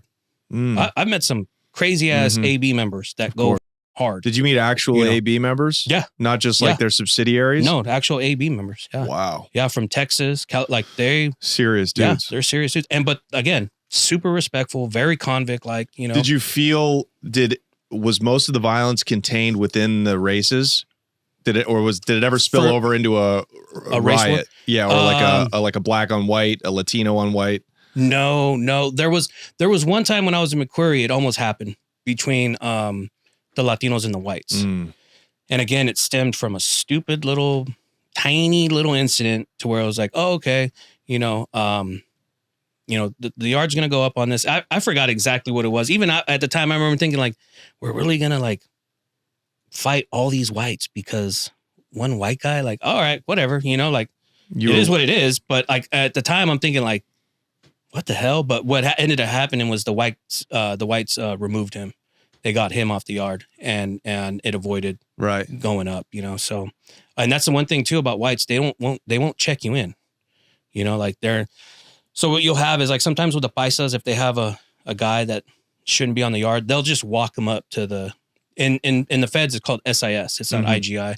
So they'll take him up to the SIS office and they'll just check him in and just say, hey, you can't be here. The whites aren't doing that. They're going to take you off. They're either going to book you or stomp you out. Wow. Yeah. That's at least that's what I saw. Yeah. With the white gangs and USP. How wild is that? It's like they're dictating the rules. Like this guy can't be here. This is our yard. Yeah. Right. And then the SIS just says, okay. Yeah. Okay, cool. Because they know what that means. Yeah. Yeah, exactly. So Coleman, you really are running with essentially you're taken under the wing of the NF and the Norteños. NF. Yeah, we were. What is the really difference between the NF and the Norteños? Well, the NF is the Nuestra Familia, so they're like the Mexican mafia to the Norteños. That's right. Yeah. Got it. Yeah. So were you expected to? Was there work going on? It was an active yard. Yeah, it was active yard. Yeah, but it was so the way like the feds are doing it now. or I shouldn't say now because I've been out of prison for a while. At least back then was like they were separating north and south. So all the Sureños and like you would go to a yard and it was either going to be an all Sureño yard or it was going to be an all Norteño yard. There was no mixing the two. So, and when the messy situation that we were kind of in as Bulldogs, we don't have a yard. We don't even have the numbers for a yard, you know, in the feds. And so we would either roll up to a Sureño yard or a Norteño yard. And like I said earlier, the tricky thing with the Sureños is that you don't know if they're going to attack you or not. You know, you can go out and, you know, it's on site or they'll just be like, oh, okay, whatever, you know. And then the NF and Norteños, well, it's a straight red light. So you'll see more of us on the yards with NF and Norteños. And we kick it tough. You know, I got a lot of Norteño homeboys now, you know. But so that was an all Norteño yard, though? Yes. All NF Norteño all NF, when you were all at Coleman? Norteño, yeah. Okay. Yeah. So what were they up to? Man, just, bro, they're very military-like.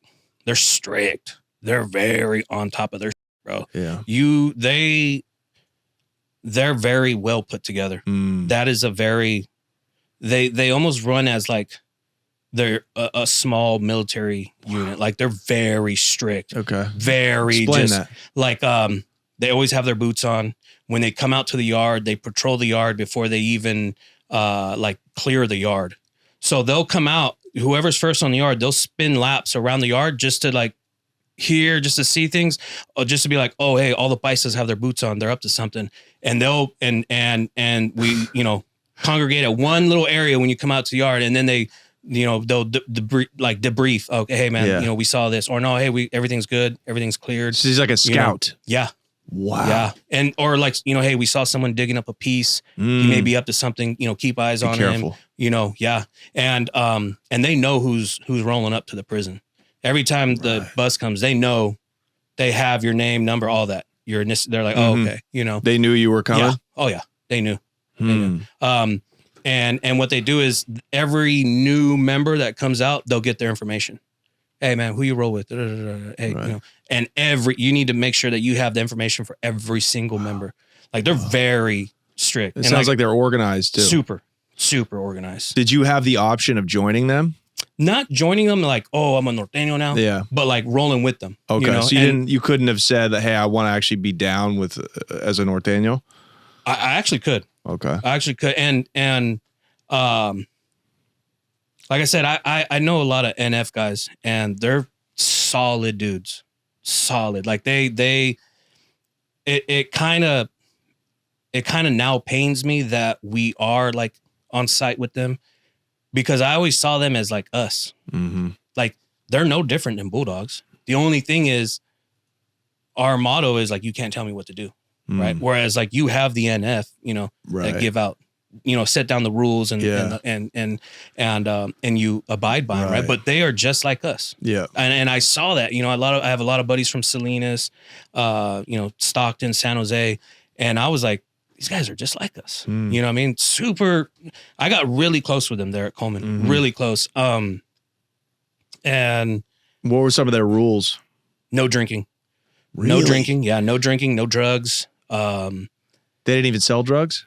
They did. Right. They did, but it's very low key. And it's always very like specific members. Right. And even some of the other members don't know about it. Right. You know what I mean? Like you're just the one that brings the balloons in and sells to other cliques. Yeah. Yeah. And for a while I had a really good thing going in there where I was bringing in dope. What were you bringing in? Meth. I was bringing in meth, heroin. At Coleman? Yeah, Coleman. Wow. Who was your connect? So I man, bro, and she hates me now, but anyways, she was coming to visit, right? And she was living in Orlando, Tampa, Orlando. She'd go back and forth. And she was coming up to visit. Well, when you're at when you're at visitation, you're probably a little closer than you and I, right? And it's the perfect way to get messages out. Right, because they're not listening. I could literally tell her, "Hey, call this number," you know, and like do this, do that, whatever. Right. Well, I had his name was Smack. He was from Minnesota, and if you can picture a black man with the Mexican brocha, the big Mexican brush, that was him. Wow. And his mom his mom was Mexican, or either or, right? But he had Mexican and black parents. Spoke Spanish, right? But looked like a black man with the big brocha, you know? And he had his girl visiting him, and I would get the dope, have, the girl that was visiting me, she would get it all together, or sometimes just give it to his girl, and he would bring it in. Okay. And how would they get it in? Just through the visiting? Yeah. So what would happen is she would put it in her, she would come in, right? Because you're allowed to kiss at the beginning and the end. So sometime during the visit, she'll go to the bathroom, take it out, put it in her mouth, kiss her man at the end, and now he has the balloons. And now does he swallow it? Yeah. And it out? Yep. And you know what though? I'm not going to say the CO's name, because if he's still a CO, I don't want him to get in trouble. But there was a particular CO that just did not give a Like there was one time, like throughout the visit, I was just like blown, like we were just like tripping out, because like people were just kissing throughout the whole visit, and I'm just like, what the heck? Yeah. Like, you know what I mean? And he didn't really search us, because you get strip search, obviously, right? And so I think it was like a month, because they do like 3 months, right? Like they'll work a particular shift for 3 months, and it was coming close to the end. And one of the visits, he was like, all right, guys, you're going to have a really crew coming up, so y'all better have all the fun you want, because once I'm gone, it's a wrap. And so, so guys were, doing the most, trying to, touch on the girls. Get as many balloons in too. Exactly. And so, so this guy would get in a balloon of smack, heroin, let's say. Smack would bring in smack. Wow. And give it to you? Yeah. Or we would just, divvy it up. We would have certain arrangements, because obviously he's doing a lot of the work. Yeah. Right. He's the one that's going to get a bunch of time, and heroin is crazy profitable. Yes. 3 grams at the time were $1,000. What? 3 grams were $1,000. Wow. And I could get a gram in Fresno for $25. Wow. Yeah. Holy. So what were you paying on the gram? $25 a gram. Okay, so this was coming from Fresno. Yeah. So you would have it brought to Florida. Yeah, mail it to Florida, which didn't cost much either. And 3 grams were $1,000. So you're eating. Yes, and I was a tattoo man. Wow. Yeah. Okay. Yeah, and I was tattooing the Cubans, who were also bringing in hella dope. Wow. So they would just be like, "Hey, you know how you tip your artist, right? Get a tattoo tip." They would just tip me with heroin. Wow. Oh, okay. So that was the big thing. Yeah. That's crazy. And the stronger the heroin, the better. Yeah. Like if someone ODs on your heroin, that's it. You're pushing all your heroin. Sold out. Yeah. Yeah. Were there people that OD'd in there? Yeah. There was a guy that OD'd in the chow hall, died. And died? Right in the chow hall? Yeah, it's because they he had some China White. That's why. He had some China White, and which is stronger than the brown stuff you were bringing. Than the tar. Yeah. Right. Okay. Yeah. And so because that's like if you have China White, then you're definitely like it's sold out. Winning. Yeah. And so he OD'd in the chow hall and died. Wow. Yeah. Yeah, bro. It's strange that you didn't sell heroin until you got to prison. Yeah. How crazy is that? Yeah. Right. But it's also too like I wanted to live comfortably. I wanted to eat good. I didn't want to open up my locker and no soups, no nut. Yeah. Like, were you paying this girl?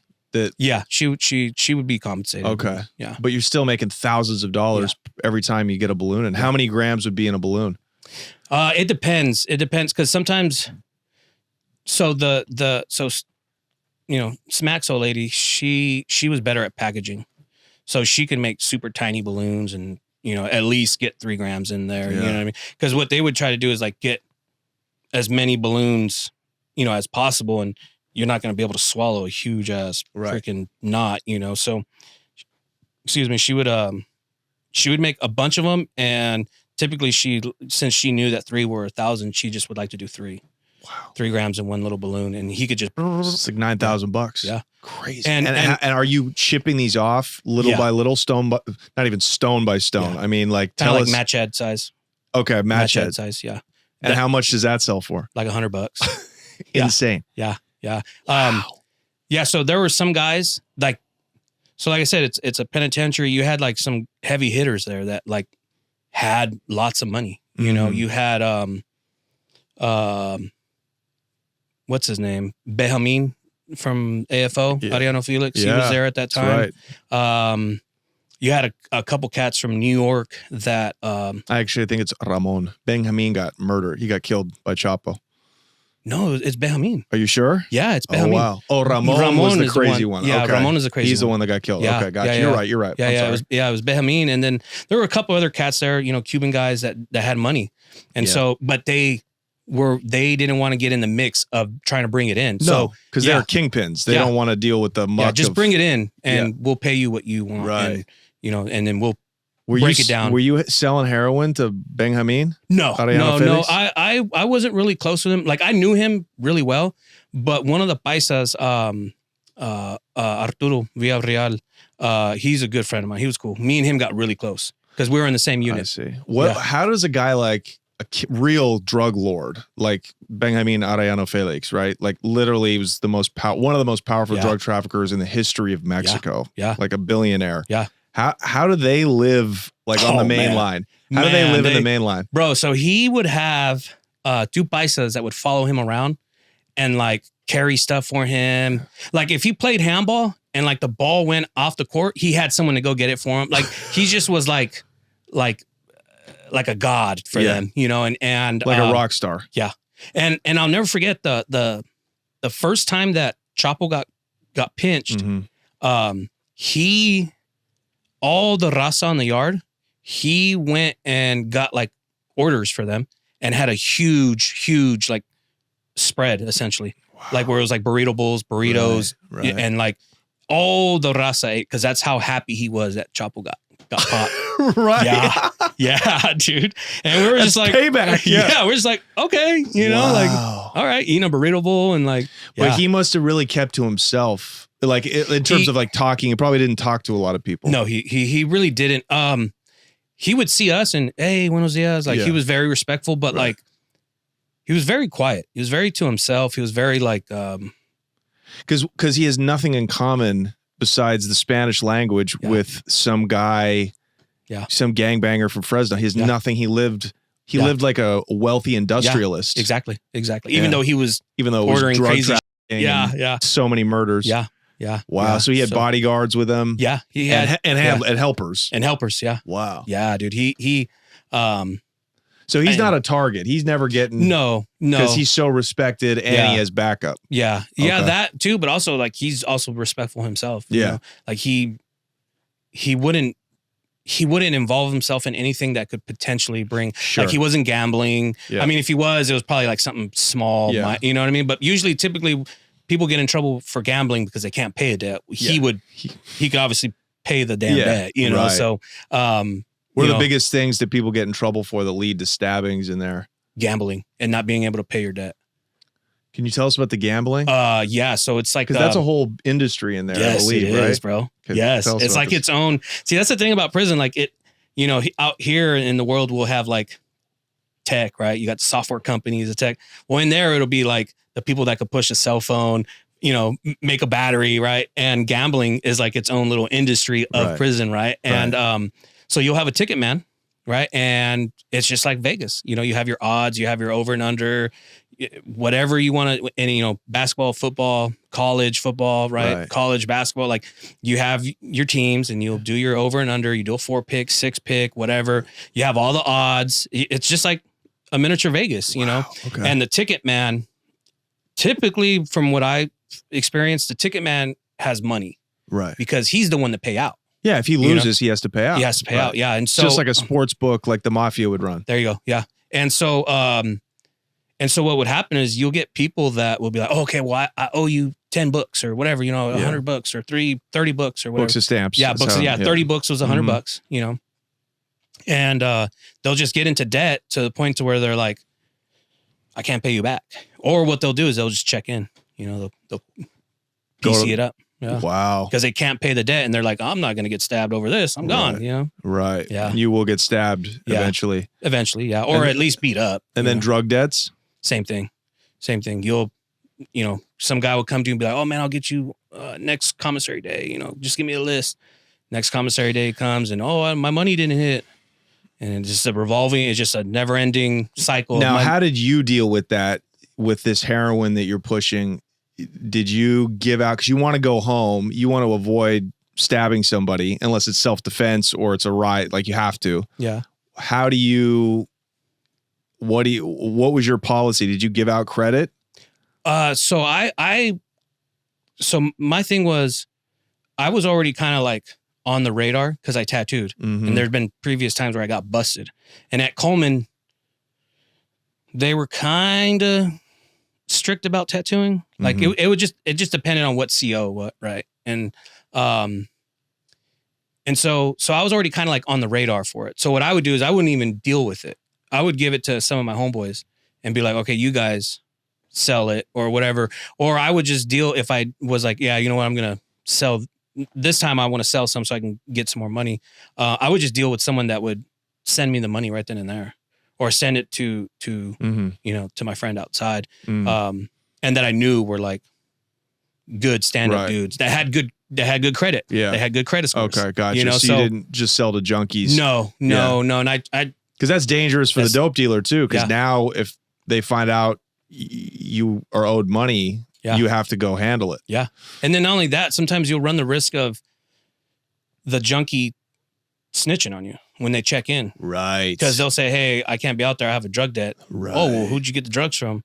And then now you're getting popped. Right. You know, and if you don't get caught with it, now you're at least on their radar now. Exactly. And so now it's especially with, there was a particular SIS guy there at Coleman, was a beast, bro.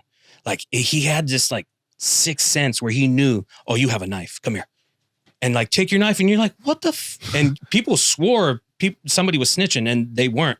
What he had was like a listening device that he would drop sometimes like from the tower, and he could listen to conversations as you're on the yard.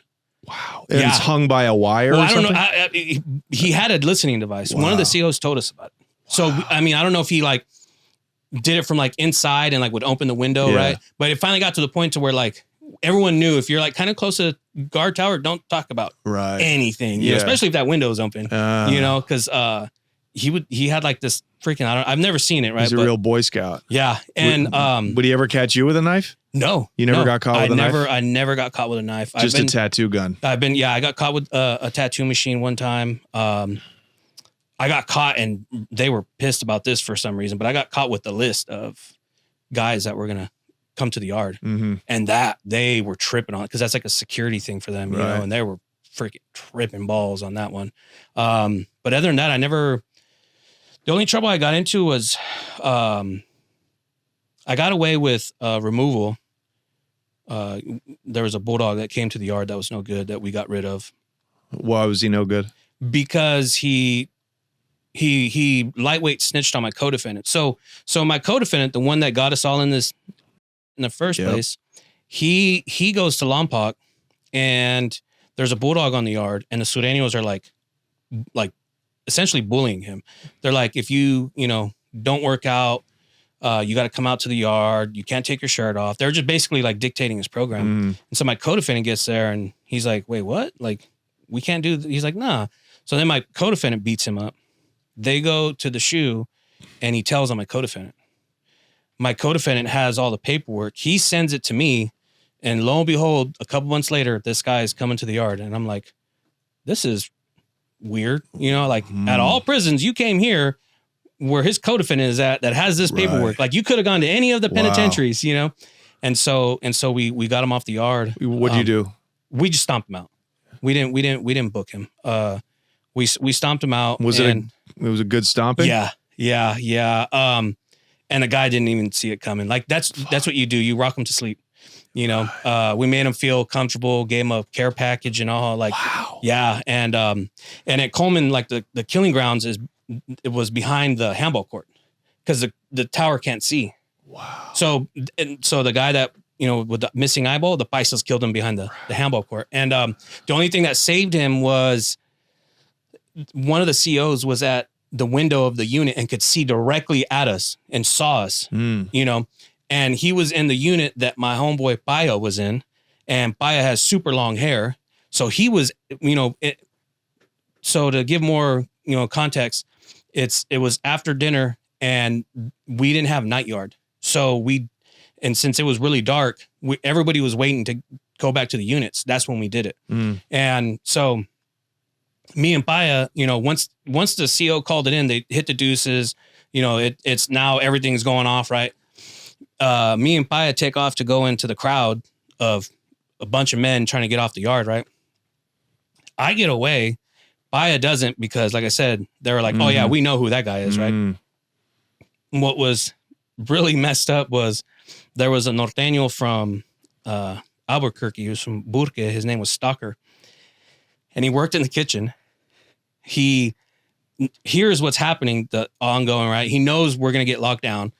He rushes to the shower. And mind you, he's in a different unit way across the yard. He rushes to the shower to take a shower before, you know, going in the cell. He doesn't want to smell like the kitchen, you know? And one of the COs saw that and was like, oh yeah, he was trying to, you know, clean the blood off his boots. And so they booked him for it. And so he's in the shoe, and SIS, I don't know how they didn't catch this, because there was 3 Bulldogs. It was me, Noe, and Paya. And it was me and Paya that did it. And SIS never came to me or Noe. They were tripping that Stalker, they would always come to his cell and ask him, why are you getting involved in Bulldog business? And he just shut up. He wouldn't say anything, because he knew if he like says anything, they might go back and be like, oh, well, there are some Bulldogs on the yard, or you know, like, I mean, they knew all the gang members. You guys really beat him down if it warranted a cell lockdown. Yeah. Wow. But that's how you get somebody off the yard. Yeah. Yeah. And you had to handle it yourself as a Bulldog. You couldn't have brought in reinforcements from NF or no. You had to do it yourself. Yeah. So it was me and Paya that did it. Wow. Yeah, it was me and Paya. So that's mandatory. Yeah. Wow. Yeah. Because we have the paperwork. Now, if we didn't have the paperwork and it was just like my co-defendant saying that, it gets tricky, because now you're like, okay, I can't just take your word. Yeah, I need proof. Yeah. What happens if it's not true? And now here we are. Now we're screwed, you know? So, yeah. So did anybody ever slip through that you found out later had bad paperwork? I mean, it's happened, but not during my time. You know, it's happened more like years before, like when it was like really like 1 or 2 Bulldogs in the entire system, you know what I mean? And they were like way out in Egypt or something, you know, and like they were like alone, you know, but now like there's more of us going to the, like it's, no so now more through. Bulldogs are going to the feds. Yeah. Right. Because they're catching cases probably in California prisons and. No. So what was happening why do you think that is? Jerry Dyer, the mayor, he's the mayor now of Fresno. He, when he was the police chief, he brought in the feds for help. So now at that time, what was happening is if you got caught with a gun, it was Fed case. So that, because, you know, California, they were, oh, okay, a gun. Yeah, whatever, go home, you know? And so nothing was happening. So Jerry Dyer wanted to make sure that we get more time. And so he brought them in. And so now like majority of homeboys, they're all gun cases. Wow. You know, don't even deserve to be there. Yeah. But they got, you know, imagine that. Yeah. Feds used to be for real criminals. You know? Right. Not saying you weren't, but now you're becoming, well, now you kind of are. It's kind of making you a real thorough inmate, bringing in heroin, taking people off the yard. Yeah. So you got away with that. How long were you at Coleman for? I was there for about 3 years. That's a long time. Yeah. Well, man, dude, there were some guys there that have been there for like 15 years, 20 years.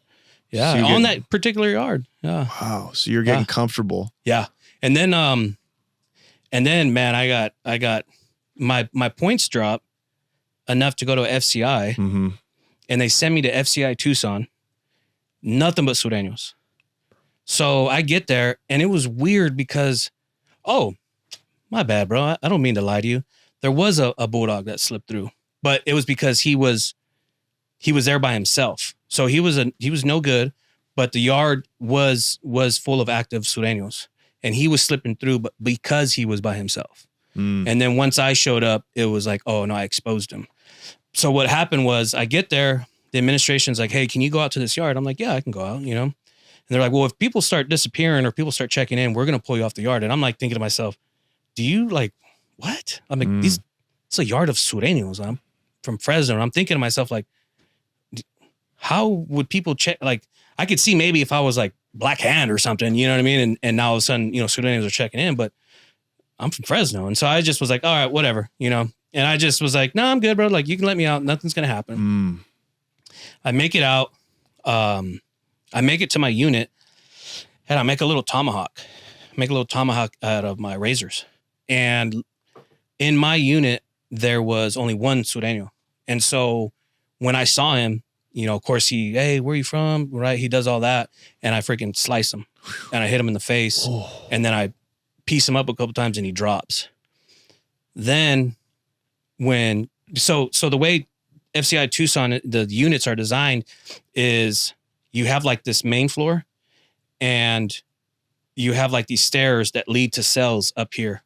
And then this main floor like kind of goes down and the bottom cells are kind of like, blocked off. It's weird how they have it designed. Right.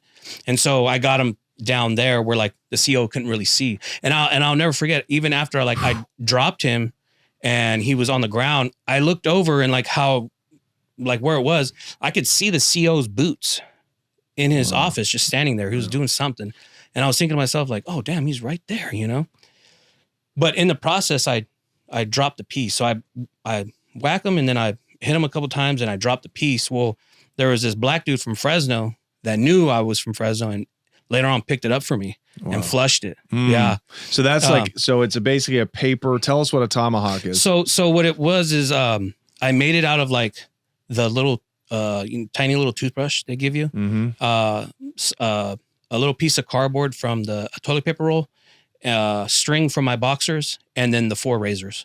So I put 4 razors together in the toilet paper roll, the little piece that I had, and then I attached that to the toothbrush. And that's a slasher. Yeah. Yeah, and so I hit him on the face. So that leaves 4 big. Yeah, and they can't stitch it because it's so. You know what I mean? Like it's 4 of them put together. Right. So that causes a lot of blood. Yeah. It did. And then because he ended up going to the shoe later on. He had like this red, like his whole face was red, like the skin was just red. Yeah. You know what I mean? It was weird, and then he had the mark. But no, I then. So you got away with that? Yeah. Well. For the time being, they hit me for it later because they saw the cameras. But I then was able to make it. I clean up because I busted my knuckles, and they called chow, and so I make it out, and I'll never forget this particular unit. The way they did stuff was like, if the unit was like the cleanest, and I don't know, they were doing basically if they were like good inmates, they would go to chow first for the week. So this particular unit that I went to was going first. And so I get out, I make it to the chow hall, and where the Sureños would sit, there's no one there, right? Because we're the first unit. So I go, I put my tray down, I'm walking back, and by now, the Sureño that I hit is talking to another Sureño in the next unit because they're now coming to chow.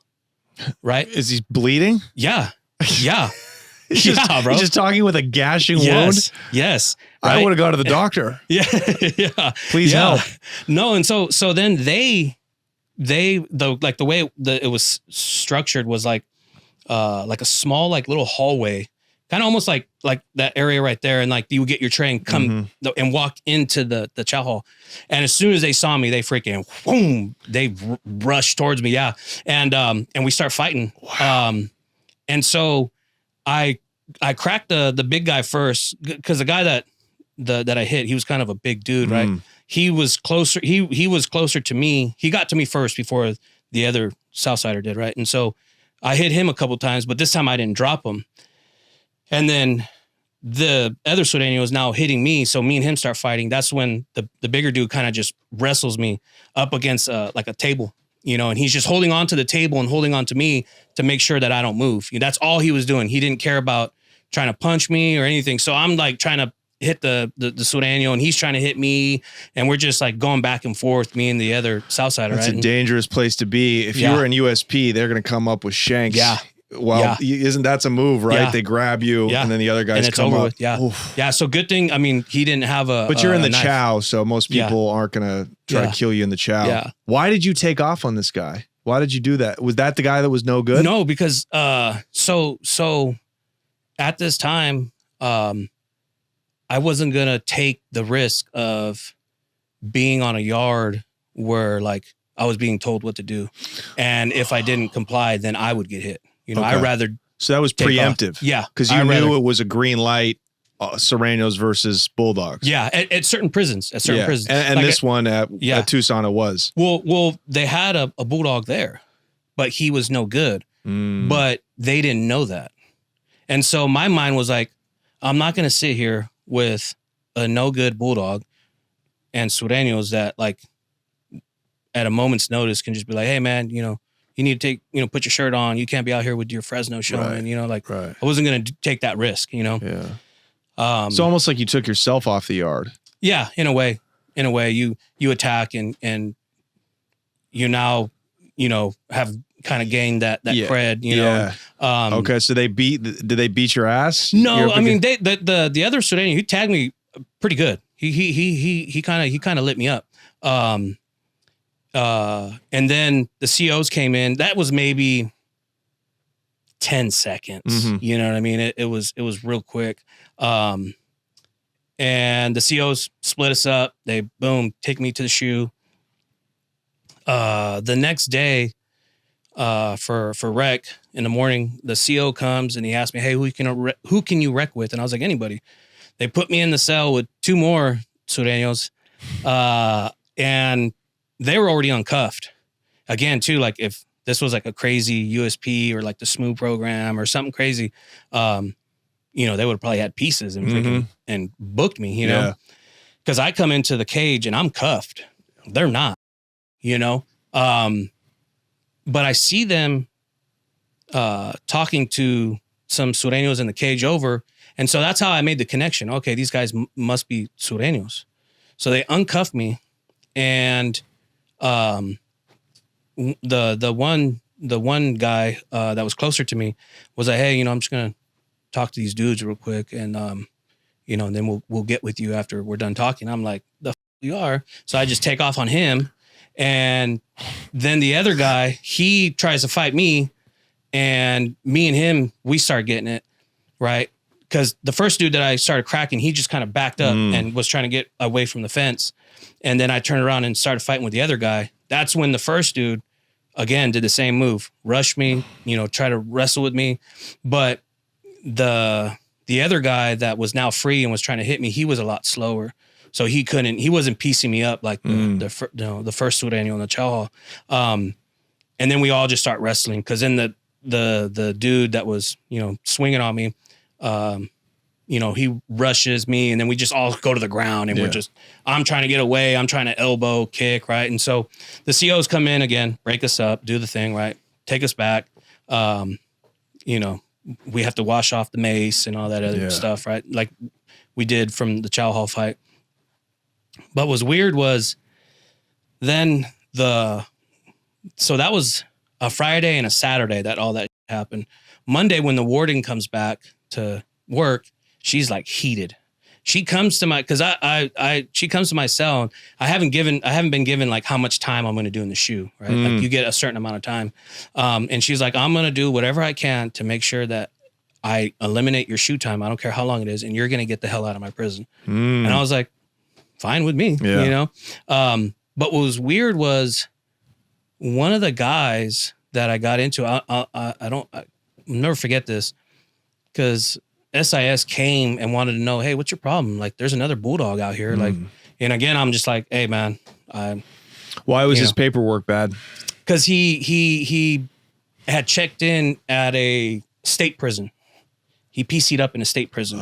Yeah, and it was finally able to trace back to him all those years. Your paperwork just follows you. It doesn't matter what you do, you'll get found out. Yeah, that's crazy. And so that's how I knew, and we knew he was there. So my homeboy Noe told me about it and was like, hey man, you know, there's paperwork on him. He's no good. You know, when you get there, you know, do what you got to do. Do what, you know, whatever that may be. And so that's how, you know, I knew, okay, I'm not even going to be here. But one of the guys that I got into it with in the shoe was actually a Arizona Mexican mafia. And when SIS was like, hey man, what's your what's your beef with Arizona Mexican Mafia? I was like, what's a beef with Arizona? I'm like, what the hell are you talking about? You know, he's like, yeah, one of those guys was Arizona Mexican Mafia. And I was just like, I don't know, man. But I started, you know, thinking about it. Like, if that's not your beef, then you know what I mean? Like, if there's two guys that had problems and I'm not in the mix with either or, then I'm going to stay the hell out of it. He involved himself, so I think he's a sureño. Right, you know, it's like. So how much time did you spend in the shoe then before they kicked you out? So the warden was kind of true to her word, and I was there maybe, I don't know, 6-7 months, and she, you know, terminated my shoe. That's a long time in the shoe, man. Yeah, Isolation. And that place was crazy because you had scorpions that would come into your bro. And I'll never forget. I was laying on my bunk reading a book. And like, I saw like this little, like under the cell door. And I'm like, what the hell is that? Right. And I like, look, and you can hear it. And I was like, oh, what the hell? It like ran underneath my bunk. And I'm looking and I'm like, I thought I was tripping. Right. And I was like, no, that's a freaking scorpion. And it turned around and it like flexed on me and it was like ready to attack. I was like, oh, how am I going to kill this thing? You know, like, you know, and I had like this little bottle, this little spray bottle that was like cleaner that I used to clean my sink and all that. And it like shot like that straight little, you know, little spray. And so I started spraying him, right? And he rushed me, bro. He came up to me like, this is right. Dude. Yeah, you know? And I got my sandal and just, you know, killed him. And I was like, what the hell? And like, so every so often you get little scorpions in there. Damn, you have to check your shoes before you put them on. Yeah. Wow. Yeah. That's so creepy. Yeah, that was the fun thing. So when you're in the shoe, you're completely, you have no Bulldogs, you have no clique. No. That must be lonely as a mother. Yeah, I was wrecked alone, housed alone. Wow. All that. And, I mean, but towards the end, they gave me a celly. He was a pistolero from Texas. You can have cellies in the shoe? Yeah. Oh. Yeah. He was a pistolero from Texas. His name was Satan. Satanas, that was his name. And again with him, the like SIS was like, okay, are you sure you guys are okay? Like, if we sell you guys together, there's not gonna be a problem. I was like, yeah, man. I was like, you can put me with whoever, you know. They're like, yeah, well, you said that last time. Yeah. Look what happened, you know. But we were cool. As a matter of fact, when I, because he was from San Antonio, when I finally paroled, I was living in San Antonio, and you know, he was there, and we hung out a couple times. And went to some strip clubs, and you know. So where'd you go to next when they got you? So I went to USP McQuarrie. Okay, so now you're McQuarrie, and McQuarrie got weird. Yeah, you thought it was going to be chill. Yeah, and then people just started dying. That's crazy. Yeah. Tell us about how that kicked off. I know you mentioned it before. But. Yeah. Well, it, like I said, it started with the DC blacks. They, you know, ran into a unit because they had, you know, there was problems with the Florida blacks, and they ended up killing 2 of them. And then, like I said, the white boys were like, oh, okay, it's killing season. And they killed, I want to say he was a chomo.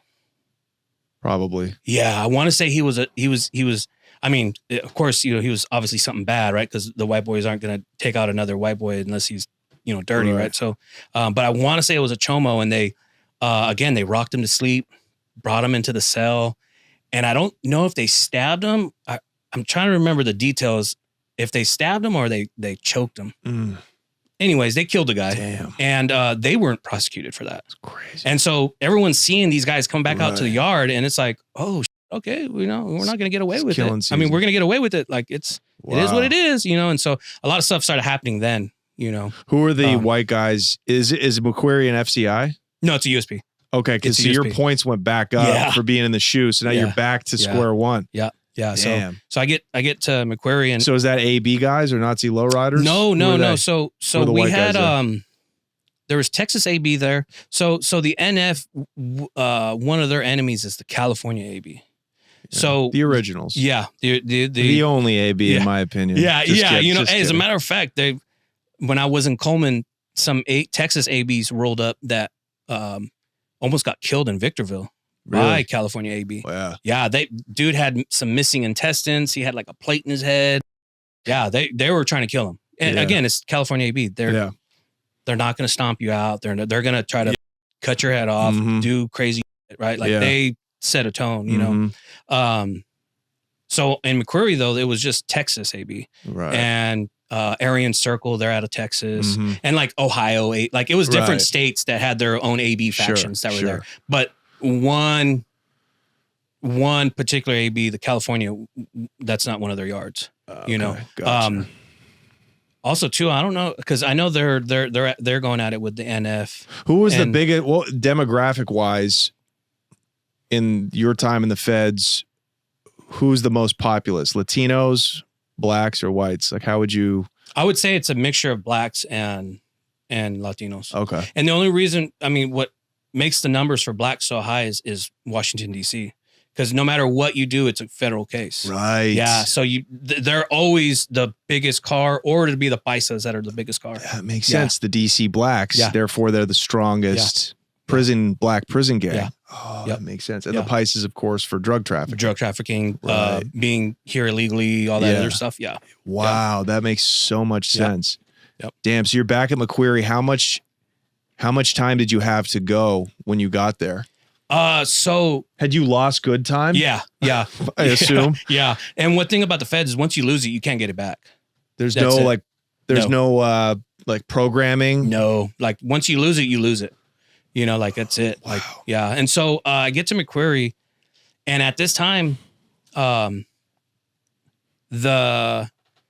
counselor was telling me that I could get halfway house, and that if I did RDAP, I could get a year off, right? And so I'm like, oh, okay, cool. You know, like, what, you know, where can I go to get that? Like, what, you know, can I do? And he was like, you know, well, I'll get all this stuff together. He was like, but you can do those. He was like, you can for sure get halfway house if we can't get you to an RDAP program. He's like, but you know, that'll take 6 months off your release date. He was like, and if you do the RDAP, that's a year. He's like, so you can, you know, take 18 months off. And I'm like, oh, bet that'll put me like a year to the house from today, you know? Well, he lied to me because he didn't know I had a state case pending, you know? We didn't know either. Yeah. Well, what it was is it was a probation violation for my, you know, how I was on probation for that gun and the sales and the gang enhancement. Yep. What was funny was, I'm going to take you back to the county jail. When I was fighting my case, back then the feds didn't really talk to state, you know, like the feds would do something and that was it. Oh. So my PO was trying to check in with me, couldn't get a hold of me. And one day I'm watching the TV in the pod and I'm on Crime Stoppers. They're looking for me. And you're already locked up. And I'm already locked up. And I was like, and all the homeboys are looking, they're like, hey, Looney, ain't that you? And I was like, that's me, right? And so I'm like, oh, what the hell? And then, you know, at that time we were still getting newspapers. And so I'm like looking and I'm like, oh, what the heck? They even put a Crime Stoppers ad in the newspaper, right? And so the next time that my mom comes to visit, I'm like, hey, Mom, you know, call in and get that $1,000, you know, and like, you know, whatever you need it for. She was like, okay. She calls in, she tells them, and they're like, and so she's like, well, you know, hey, you know, can I collect the money? Like, what's up? And they're like, well, we're only going to give you $100. And she's like, what? She was like, yeah, they're like, well, he's in jail already. And she was like, yeah, I know, but I'm telling you where he's at. You wanted the information. Give me my $1,000. And so they ended up just giving her $100, you know, but it's still, so that state case never got resolved. So I still had that pending. Wow. So when my counselor did start doing his research and his work to see what I can get, he then called me back in, you know, about a month later and was like, hey man, I lied to you. Like, you're going to have to max out. Like, you can't get a halfway house, do the RDAP. And I was like, and I told him straight up, I was like, look, man, you're with my release date. Like, you don't do that with a convict, like someone that's doing time. You don't tell them, hey, like you can go home 2 years early or 18 months earlier. You don't do that, you know? I was like, man, that's f***ed up. Like, what do you know, all of a sudden now I can't? And he was like, yeah, I know, I'm sorry. You know, my bad. He's like, but how would you like to go to FCI? And I was like, all right, you know? And so that was kind of like his way of like shutting me up and like not making a problem out of it. Right. He was like, okay. He's like, you know, here in a couple months, I can like, you know, reduce your points or whatever. And, we'll send you to an FCI. I was like, all right, cool. And so like, I was in McQuarrie maybe a year, I want to say. I see. And then he put me in to transfer and I went to FCI El Reno. So when you were in McQuarrie though, you didn't know if you had 2 years to go. Were you still hustling? No. So McQuarrie was bone dry. Like, they didn't care about tattooing. They didn't care anything about tattooing. You could actually like put your needles in an envelope and put it on your tack board and write needles, and they wouldn't take them. They wouldn't take your tattoo machines. They wouldn't do any of that. They didn't care. But drugs and being a gunner, no, they did not play. Really? Yeah. Even though but you said people were getting away with murder. Yeah, they were. But they cared, but drugs was a zero tolerance? Yep. And their visiting rules and the visitation was like, they were super strict. They were on, I mean, I never got a visit, but like other people that did, and they would tell me, and I was like, oh, like, okay, no wonder why there's no weed on the yard, or, Right. But people were making Pruno, making, moonshine and doing So that. what are the hustles if you can't get drugs into a prison? Is Pruno one of them? Yeah. There's people making batches, right? Mm-hmm. Okay. Yeah. Tell us a little bit about that. That's interesting. Yeah. So they, it was typically the white boys. The white boys would be the brewmasters, winemakers. Yeah. And, it was pretty cool because I tattooed on so I'm trying to remember, because there's ABT and then there's Texas AB, right? I remember there would always be like, no, I'm ABT, or no, I'm Texas AB. Like there were two distinct factions, right? And I want to say he was ABT. Anyways, he made moonshine, and every Friday he'd give me like a water bottle full of moonshine because I was tattooing him. I would do some of his tattoos. Yeah. Of course, there are certain tattoos I couldn't do, because him being who he is, if he wanted anything, heritage related, white pride related, AB related, his brothers had to do that. I see. So there's politics around the tattoo. Yeah. That's interesting. Matter of fact, when I was in Coleman, there was this little white boy, and for some odd reason, he tattooed a swastika on his arm. And the Texas ABs were like, "Oh, okay, you want to tattoo a swastika?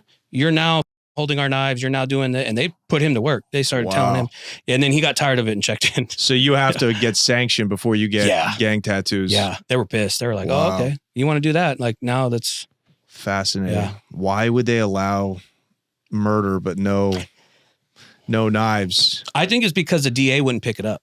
Yeah, I don't know. Because it boils. Like there has to be some, because in the end, it's the district attorney in that area, the jurisdiction. Yeah, that will say, hey, okay, we're going to take that case. You're being prosecuted. That makes sense. Yeah. How fascinating is that? Even though it's the federal government, each institution is kind of its own entity in its own region, depending on so many factors. Yeah. How many cases does the AUSA have? Yeah. They have so many drug cases that unless it's a bunch, just send them to the hole. Yeah.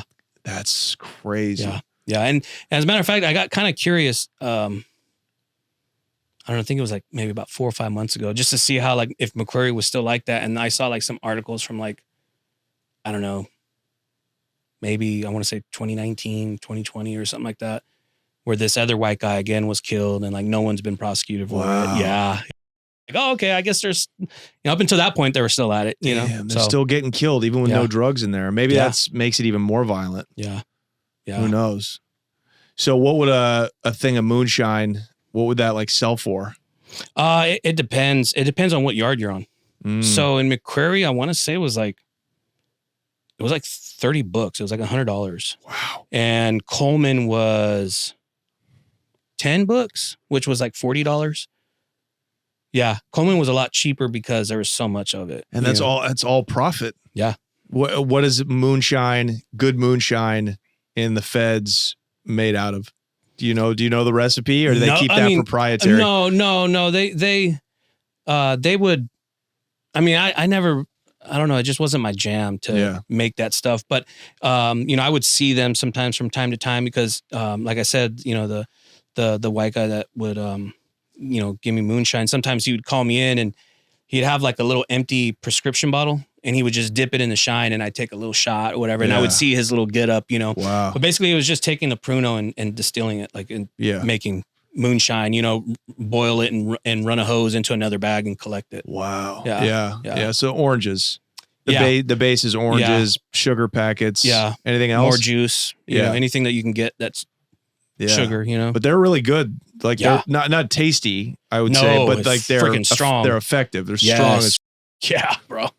Dude, a bottle of that me and my celly would kill it, and we would get blasted, bro. Yeah. To where like the next day we're just like, what? And that's why I didn't really. It didn't. After a while, it didn't really. Like, it wasn't my jive. Like it wasn't. It wasn't my get down because I hated the next morning being all like, blah, blah. So, at what point were you planning on? I don't know. What did you have planned for when you got out? Bro, honestly, at that point, I didn't care. Like, so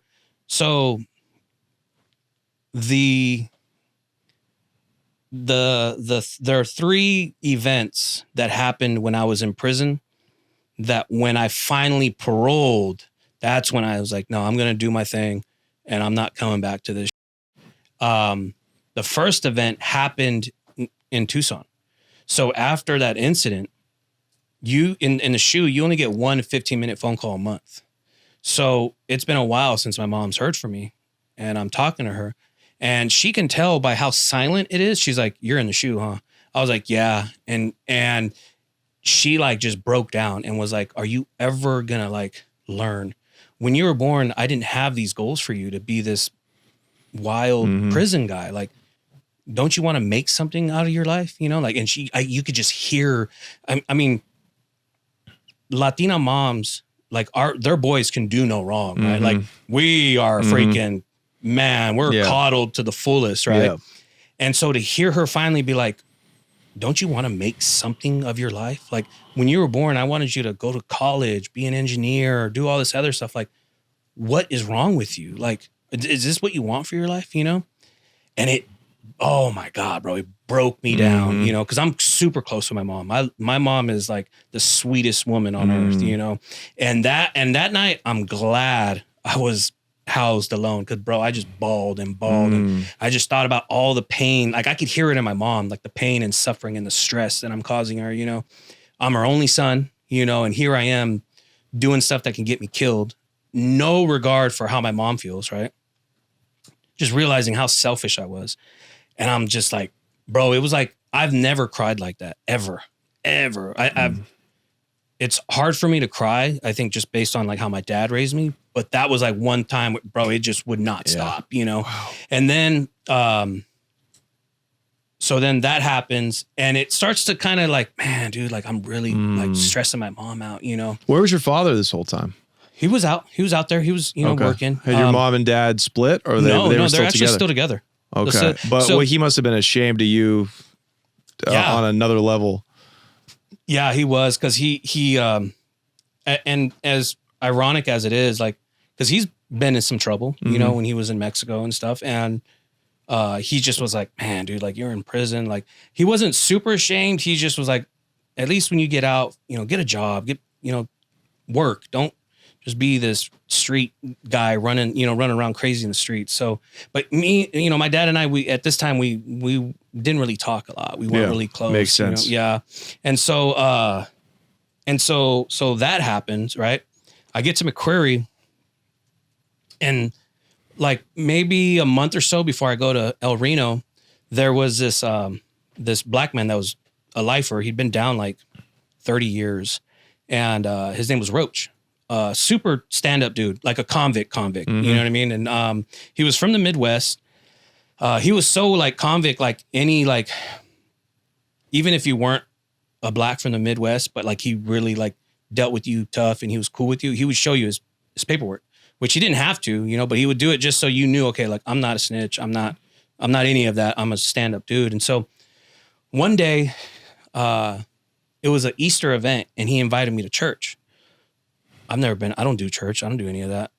And he was like, yeah, man, if you want to check it out. He's like, we're just going to gather. It's not going to be like a super churchy thing. We're just going to hang out. And, what the prison will do is like, so if you're like registered like Muslim, Christian or whatever, when it's religious events, you get like access to better food because they'll like have better ingredients. And then you guys will make it in the chow hall and then have it, and then you move it to the rec room. And so I'm like, yeah, okay, cool, whatever, hang out, friggin', I think it was, I don't know, something with rice and some other stuff, right? It sounded good. So I was like, yeah, I'll roll. And McQuarrie's a split yard. So if some guys are on the yard, it's because they're from units across the yard. and we stay inside the unit. So I'm going out and I see some homeboys out there and they're like, hey, where you going? I'm like, oh man, Roach invited me to go to church. He wants me to go check this out or whatever. And they're like, church? I was like, yeah. I was like, I didn't want to disrespect the guy. I felt like it would be disrespectful to be like, nah, I'm good, bro. Like, because he invited me. It's an invitation. It's almost like if I, hey, I made this for you and you don't accept it, it's kind of disrespectful. At least that's how I saw it, right? And so I was like, yeah, I'm going to church. And they kind of like looked at me and I was like, in my mind, I'm thinking like, oh, don't start no shit over this, dude. Like, I know you two. You two aren't cut like that. Like, you know what I mean? Like, I was like thinking like, oh, it would be you two little weasels, And so I take off, but something tells me to turn around and look. And I turn around and I look at them and they're kind of giving each other this look like, okay, like, who do we need to tell? Like, basically it was the beginning of a smear campaign, if you will, right? Like, because then I get to the hallway that leads to the rec area. And from there, it's enclosed, it's a brick wall, but they have windows every, 10 feet, 20 feet. They have windows, right? And I could see onto the yard and I watched them right? And they went and told certain individuals that I knew. I'm like, oh, you guys are trying to like smut me up in a way to where it's like, oh, he's getting soft because he went to a church event, or like, oh, he can't be doing that, And I'm thinking to myself, like, I'm a Bulldog. Like, even if I was like, say I wanted to be a hardcore Christian and go to church and all that, I can do that. You know what I mean? Like, I'm simply doing this because, a solid dude invited me and I'm going to go over there and break bread with him, or he's going to break bread with me, And so that was kind of like an event that put a real bad taste in my mouth. And I was like thinking to myself, like, dude, I just came from Tucson putting in all this work. Yeah. You guys have never done that, and here you are. Right. I was like, and I kind of got very disgusted. Yeah. And from that point on, I kind of moved alone. Like, yeah, I was respectful. Yeah. Hey, what's up? But I kind of like, don't invite me to eat. Like, I was just very alone at that time, And then when I get to FCI El Reno, it was very uneventful there. Like, there was nothing to get into. It was like, I think I was there for like a year, But one event happened that like compounded on top of the event with my mom. I was in the rec room and football was on, college football. I love college football, bro. Love college football, right? And especially Texas A&M, the Aggies, man. And so I was watching the game and I was sitting there and I was thinking to myself, like, bro, you could have been in those stands right now. You know what I mean? Like, had you just been like, you know what, got out of juvenile hall, didn't roll with those guys, because that's where it kind of started. That's where it started from, Had you just been like, you know what, like, I had my taste of juvenile hall. It's not fun. I don't want to do this, and really like just, put your, like my mom says, nose to the grindstone. You would be in those stands right now. Maybe not Texas A&M, but you would be at some college watching a football game on a Saturday. And I was like, dang, bro, like, you piece of shit. I just got disgusted with myself, bro. I just was like, bro, you wasted your life. You are throwing your life down the drain for some idiots that don't care about you. You couldn't even go to church without them wanting to stab you in the back. You know what I mean? Like, what kind of friends are those? And so I'm sitting there and at this time, I didn't know you can go to a community college and then transfer. I didn't know that.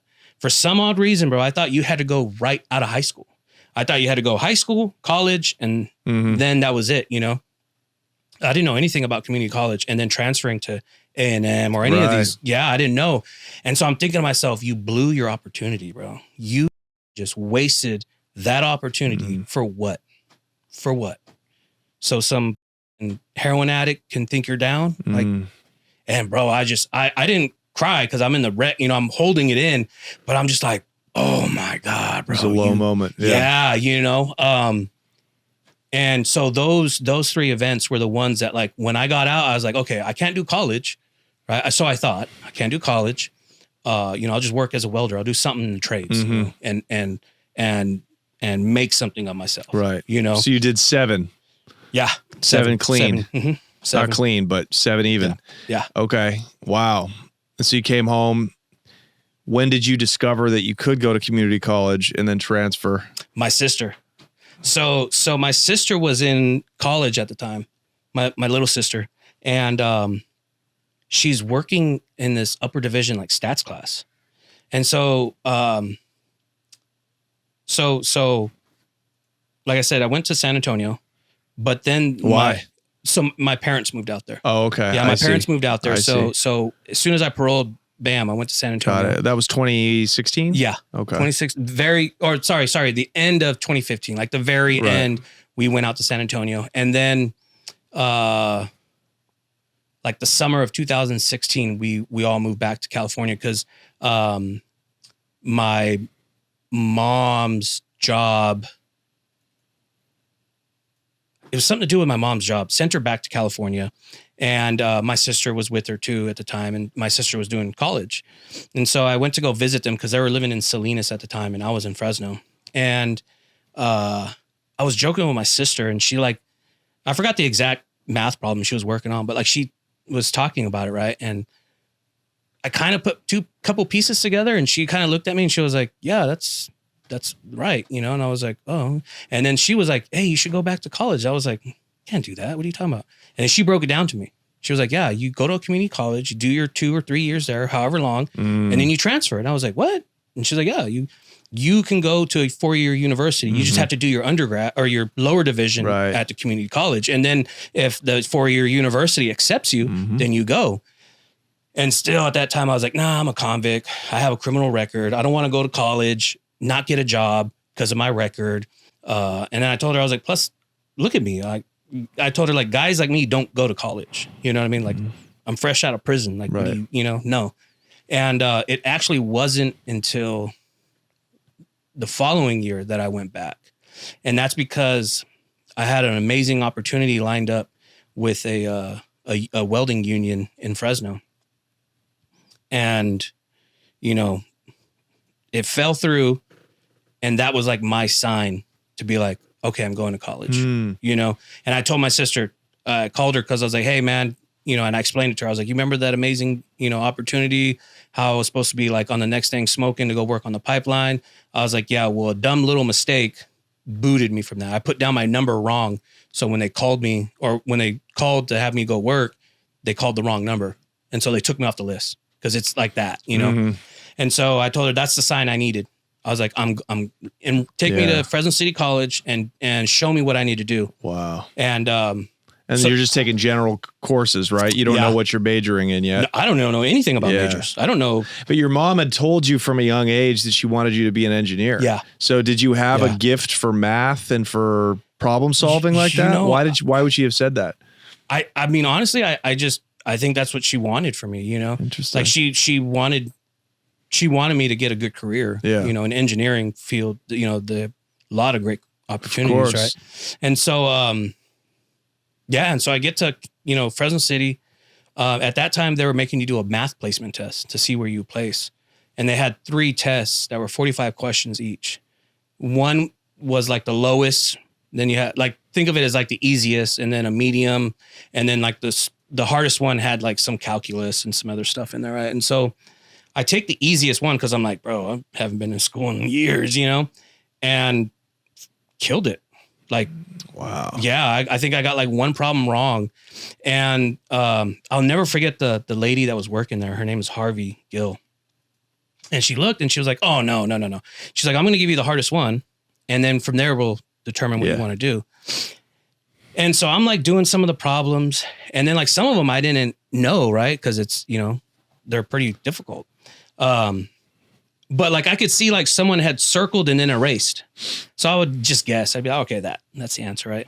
And the outcome, I could either go to trigonometry or I could do algebra.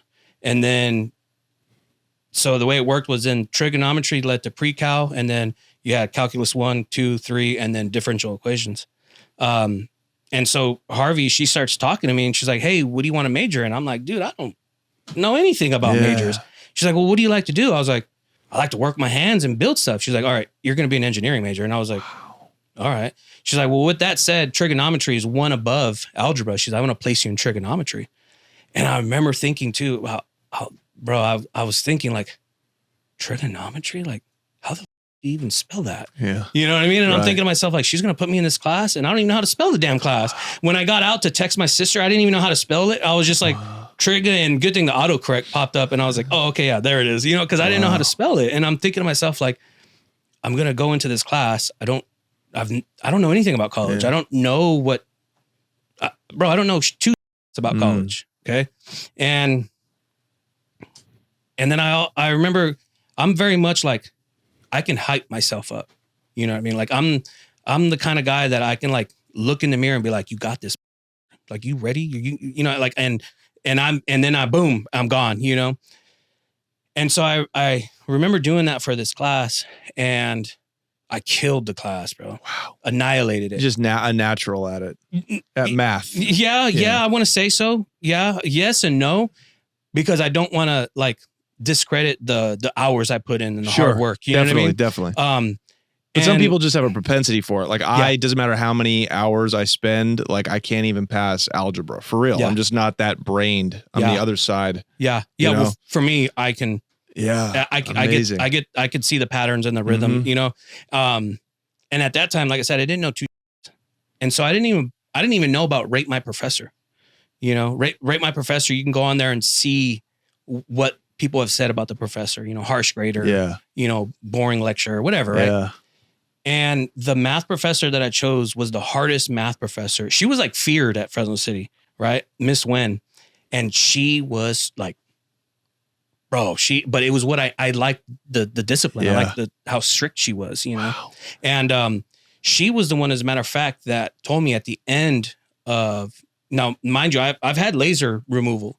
And at this time I didn't. I still had my whole face blasted. Wow. Yeah. And so I always had that like, man, I'm not good enough. Like, man, look at me, you know, and look at all these other students, you know what I mean? Like, I'm this so you look like a straight convict. Ex-convict, you know? In trigonometry. Like, yeah. And I'm like, what the hell? And she pulled me to the side and was like, you need to be a math tutor. And I was like, what? She's like, I'm going to recommend that you be a math tutor for Fresno City. And I was like, but I've only taken trigonometry. She's like, it's okay. As you go along, you'll be able to, after you take classes, you'll be a math tutor. And so like, I didn't even want to do it. Cause again, I had that own like stigma. I had that own self-perception, right. You know, I'm like, I don't belong here. Self-concept. Yeah, exactly. And I just said, all right, let's go. And I became a math tutor the next semester. I take pre-cal and two of my good friends, you know, they ended up becoming good friends, you know, during my time at Fresno City. They're math tutors and they are finishing up calculus 2. So they're going to start, and this is the spring of 2018. They're going to start calculus 3 in the fall of 2018. So they bring up this amazing idea and put the batteries in my freaking battery pack. And they say, hey, calculus 1 and calculus 2 are offered in the summer. You could do calculus 1 in 4 weeks and calculus 2 in 6 weeks and join us for calculus 3 in the fall. And I was like, you're on.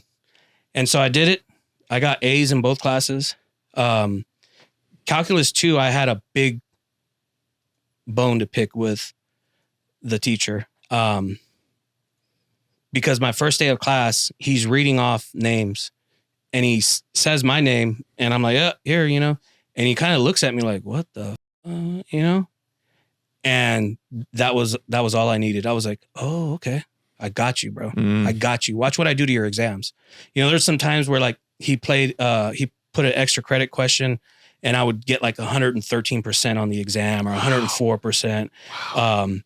I said 113. Shout out to all the Sureños that would catch that. But anyways, and I did so well that when it came to this final, I needed a 70% to keep my A in the class. And so there was 12 questions and I only did 8. I killed those 8, didn't even do the last 4 and just turned it in. And to be like, I don't need to do the entire exam. This is what I'm about, you know? And I've always kind of carried that, you know, if I see motivation. Yeah.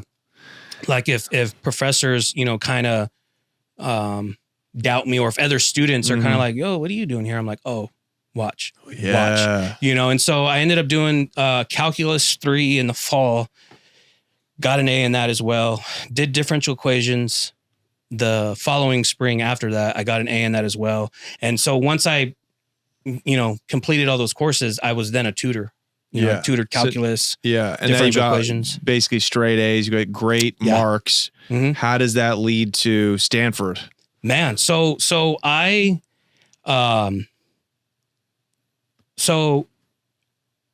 had to do a bunch of physics. I got A's in that as well.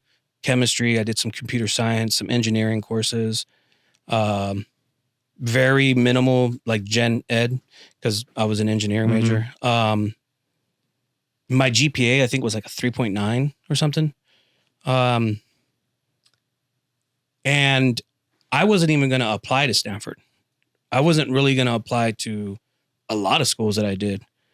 And, because again, I didn't really know much, I didn't know that you could go to Stanford. Like I knew Stanford existed at this time because people would talk, and you would hear, right? And so I didn't know I could transfer there though. And it was one of the financial, so community colleges, they'll have like little meeting, or like not meetings, but like little conferences, little seminars that will tell you about financial aid here, there, right? The UC system, the CSU system. And so a buddy of mine that went to one of those, he came back and told me and was like, these like private universities, if your income is low enough, it's a full ride. And so I thought to myself like, oh, dang, okay, cool. And he was like, yeah, Stanford's one of them. He said, Princeton, Harvard. He named off a couple of obviously the well-known ones. Right. And I was like, oh, okay. All right. He was like, so, you should apply. He's like, bro, you got a high GPA. And I was like, yeah, you're right. Okay. And so I just started looking at schools. I started seeing, researching what schools had better financial aid. Cause it's a thing for me. I need, to be able to financially afford it. And, so I applied to Stanford, UCLA, Georgia Tech, University of Illinois at Urbana-Champaign, UC Berkeley, Irvine, all the UCs basically, UT Austin, Texas A&M. I know there's a couple in there that I'm forgetting. Cornell. Cornell was one. Wow. Yeah. That's amazing. Yeah. And so from there, I was accepted to all of them except UC Berkeley and Cornell. Wow. So you had your pick and you chose Stanford? And I chose Stanford. Why? For one, it's the Bay Area. Yeah. For two, it was full ride. Everything was paid for. Wow. Everything. I had meal plan, housing, tuition paid for, books paid for, everything paid for. For 4 years? For 2 years? For 2 years. Okay. For 2 years. You've already done 2 in community college. Yeah, for 2 years. I've been there 4 years now. I'm graduating next quarter. You got kids with a master's, right? No, still my undergrad. Okay, Still my undergrad. Because I found a little being a convict, old habits die hard. I found a way to kind of maneuver through the system and get more time at Stanford. And so, because I don't want to leave. I can't even begin. I don't even think I'll be able to finish, with the list of all the amazing people people I've met, billionaires and tech gurus and stuff. Like it's just insane. It's a breeding ground for like the masters of the universe, the greatest minds that exist in the world. All come out of that bubble, and it's insane. Yeah. Like so, and honestly, I loved it because it humbled me.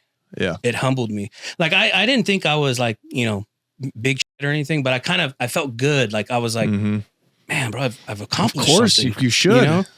I'm like, yeah, and oh my gosh, my mom, again, put me into freaking crying like a baby when I told her, and she just was like, you could could just hear it in her voice. Like I could still hear that voice when I told her, and she just was so happy. And she was talking about praise Jesus and she just was being like, at first she thought I was playing with her. Yeah. Cause when I called her, I was like, hey mom, I just, I got accepted to Stanford. And she's like, stop playing. I was like, no, I'm serious. I just got the acceptance letter. I'm going to Stanford.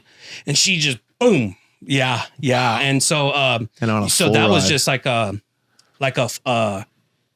just like what I needed in life, Mm-hmm. you know, to finally be like, okay, like I know I haven't completely righted my wrongs, you know, because there are some people that I have hurt that I haven't been able to apologize to, but at least for like her, I kind of feel like now she's, instead of being like, oh yeah, you know, when they would ask, where's Paul? You know, oh, he's in prison still, you know, Yeah. now she can be like, oh, he's at Stanford. Yeah. You know what I mean? So Absolutely. yeah. So it felt really good to Cool. Yeah. What about your father?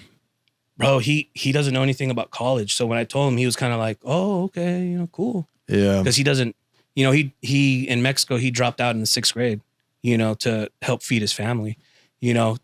So he just was kind of like, and I even told him, I was like, this is one of the best universities in the entire world. Like not just the nation, the world. I was like, it's like what, a 4% acceptance rate for freshmen. And then for like transfer students at the time, I think it was like a little over 1% acceptance rate. And, you know, just telling him that, he was kind of like, oh, dang. He's like, oh, okay, well, you know, échale ganas, you know? And I was like, okay, you know, like, and that was it, you know? Because like I said, he doesn't really understand the gravity of it, you know? Yeah, but and have you forgiven him? So that was like a major Has there been thing. some healing? Yeah, that was like a major thing that happened in San Antonio, was when he asked me for forgiveness. And it kind of felt like I don't want to sound all cheesy and cliche, but it really felt like kind of like you became lighter, or I became lighter, you know? And I was just like, because he knew, like, he was kind of working on himself. He got sober. He used to drink heavy. Yeah. He got sober, and that process of getting sober, he realized, like, man, I was a up dad, you know? And so when he asked me forgiveness, you could see that he meant it, you know? And that was like, I think that was like the first time he said, I love you. You know what I mean? Wow. Yeah. That's unreal. Yeah. And so when he asked for forgiveness and, you know, I forgave him, it kind of changed my, like, I wasn't like so like quick to become violent and like I was like, people could cut me off in the road and I'm still just like, okay. Yeah. After that, you know, I didn't, motherfucker, you know, I just, it was like, I changed mentally, you know, and it was very much what I needed, you know, because maneuvering into college and professional life, you don't resolve problems with fists, you know. And that's kind of like the darker side of Stanford. I've, you know, kids that come from wealth, you know, their parents are donating millions of dollars. They're kind of like, oh, my dad donated money here. I could do what I want. Right. You know, and they play differently. Sure. It's like, oh, you don't like what I did? Okay, well, my dad's a lawyer and we could settle this in court. Yeah. It's no longer, I'm going to punch you. You know, you punch them, they're going to take you for everything you have. Yeah. You know, and it's like, you have to learn how to maneuver your mind away from the street. It's a completely irrelevant. The street life, prison rules, it holds literally zero. I don't want to say zero because you learn things being in prison and being part of a gang, like respect and how to carry yourself and being honest, actually. But the rules really don't apply at all when it comes to real life. Society. Exactly. So you have to shed the old life. And I think, and that's a sentinel moment when your father apologized. Now it's like, now you can actually move forward because you might have gone back to the street if you had held on to that anger. Or done something dumb because I was angry, you know? So that was another pivotal moment in my life.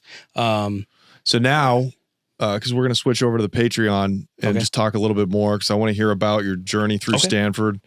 That's amazing, Paul.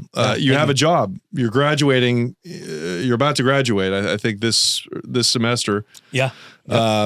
Who's your job with? Can you tell us? So I'll be working with Phillips 66 as a midstream engineer. Wow. Yeah. So again, do you have your salary yet? Yeah. Can you tell us? Yeah, it's 105 in Houston, and should be more, but you'll get a raise. Yeah, you're just coming into the workforce. Yeah, exactly. And in Houston, but I'm happy with 105 in Houston because I was doing the numbers, and that's like making 200 in San Jose for sure. Yeah, you know. Yeah. and we already have like a neighborhood that we're gonna move to, and all my family's out there in Houston. My sister, my mom and dad are gonna be out there. Perfect. Yeah, so it's like perfect. Yeah, so I at first I was kind of like 105 because you're hearing these crazy salaries coming out of Stanford. Kids making, going to a quant and they're making $500,000. You're like, oh man, 105. But I'm happy with it. Yeah, and it's mainly because I'll be back with my family. That's it. And it's just gonna keep going up. Yeah, and how old are you? 36. Wow. Yeah, 36. Okay. I birthdays for me, I just kind of, it's like it's just proof that like it's never too late. Yeah. Unless you're doing life in prison. Exactly. But even then, sometimes you get action at getting out through education. True. That's true. That's why I feel like education is so important to those in prison. It's a way to not only redeem yourself, but also get back who you are, and absolutely, change the outlook that people have of you, because it's amazing to see like the shocked look on faces when I tell people I studying electrical engineering at Stanford. Like they're like, wait, what? Do you talk to anybody or write to anybody that's still locked up? Some of my friends they'll call. They've called. I don't write them, whatever. Yeah. If I have a little extra cash, some of my friends, I'll send them Western Union, or like I had a buddy that was in the county jail and I bought him a couple packages, but like now that financial aid is kind of cutting down, I don't have as much money, and so starting with Phillips 66, with relocation and a sign-on bonus, it was close to like, I think it was like a little under 20,000 for that. And then, like I said, starting salary is 105, but they have amazing benefits, pension, 401k. Like I got hooked up, I got the works. And so I'll be out in Houston. And the reason, even more of a reason why I signed was because at first the position was in Greeley, Colorado. And the recruiter had told me like, hey, the Houston office is not available. And so I was like, okay, I can get hooked on with them. I know they have a big office in Houston. It should be pretty, easy to get to Houston. And so as I was having an interview, it was funny because the interview that I had with them, my Stanford polo was dirty. So I have a Texas A&M polo and I had that on. And one of the interviewers, he's a UT Austin grad.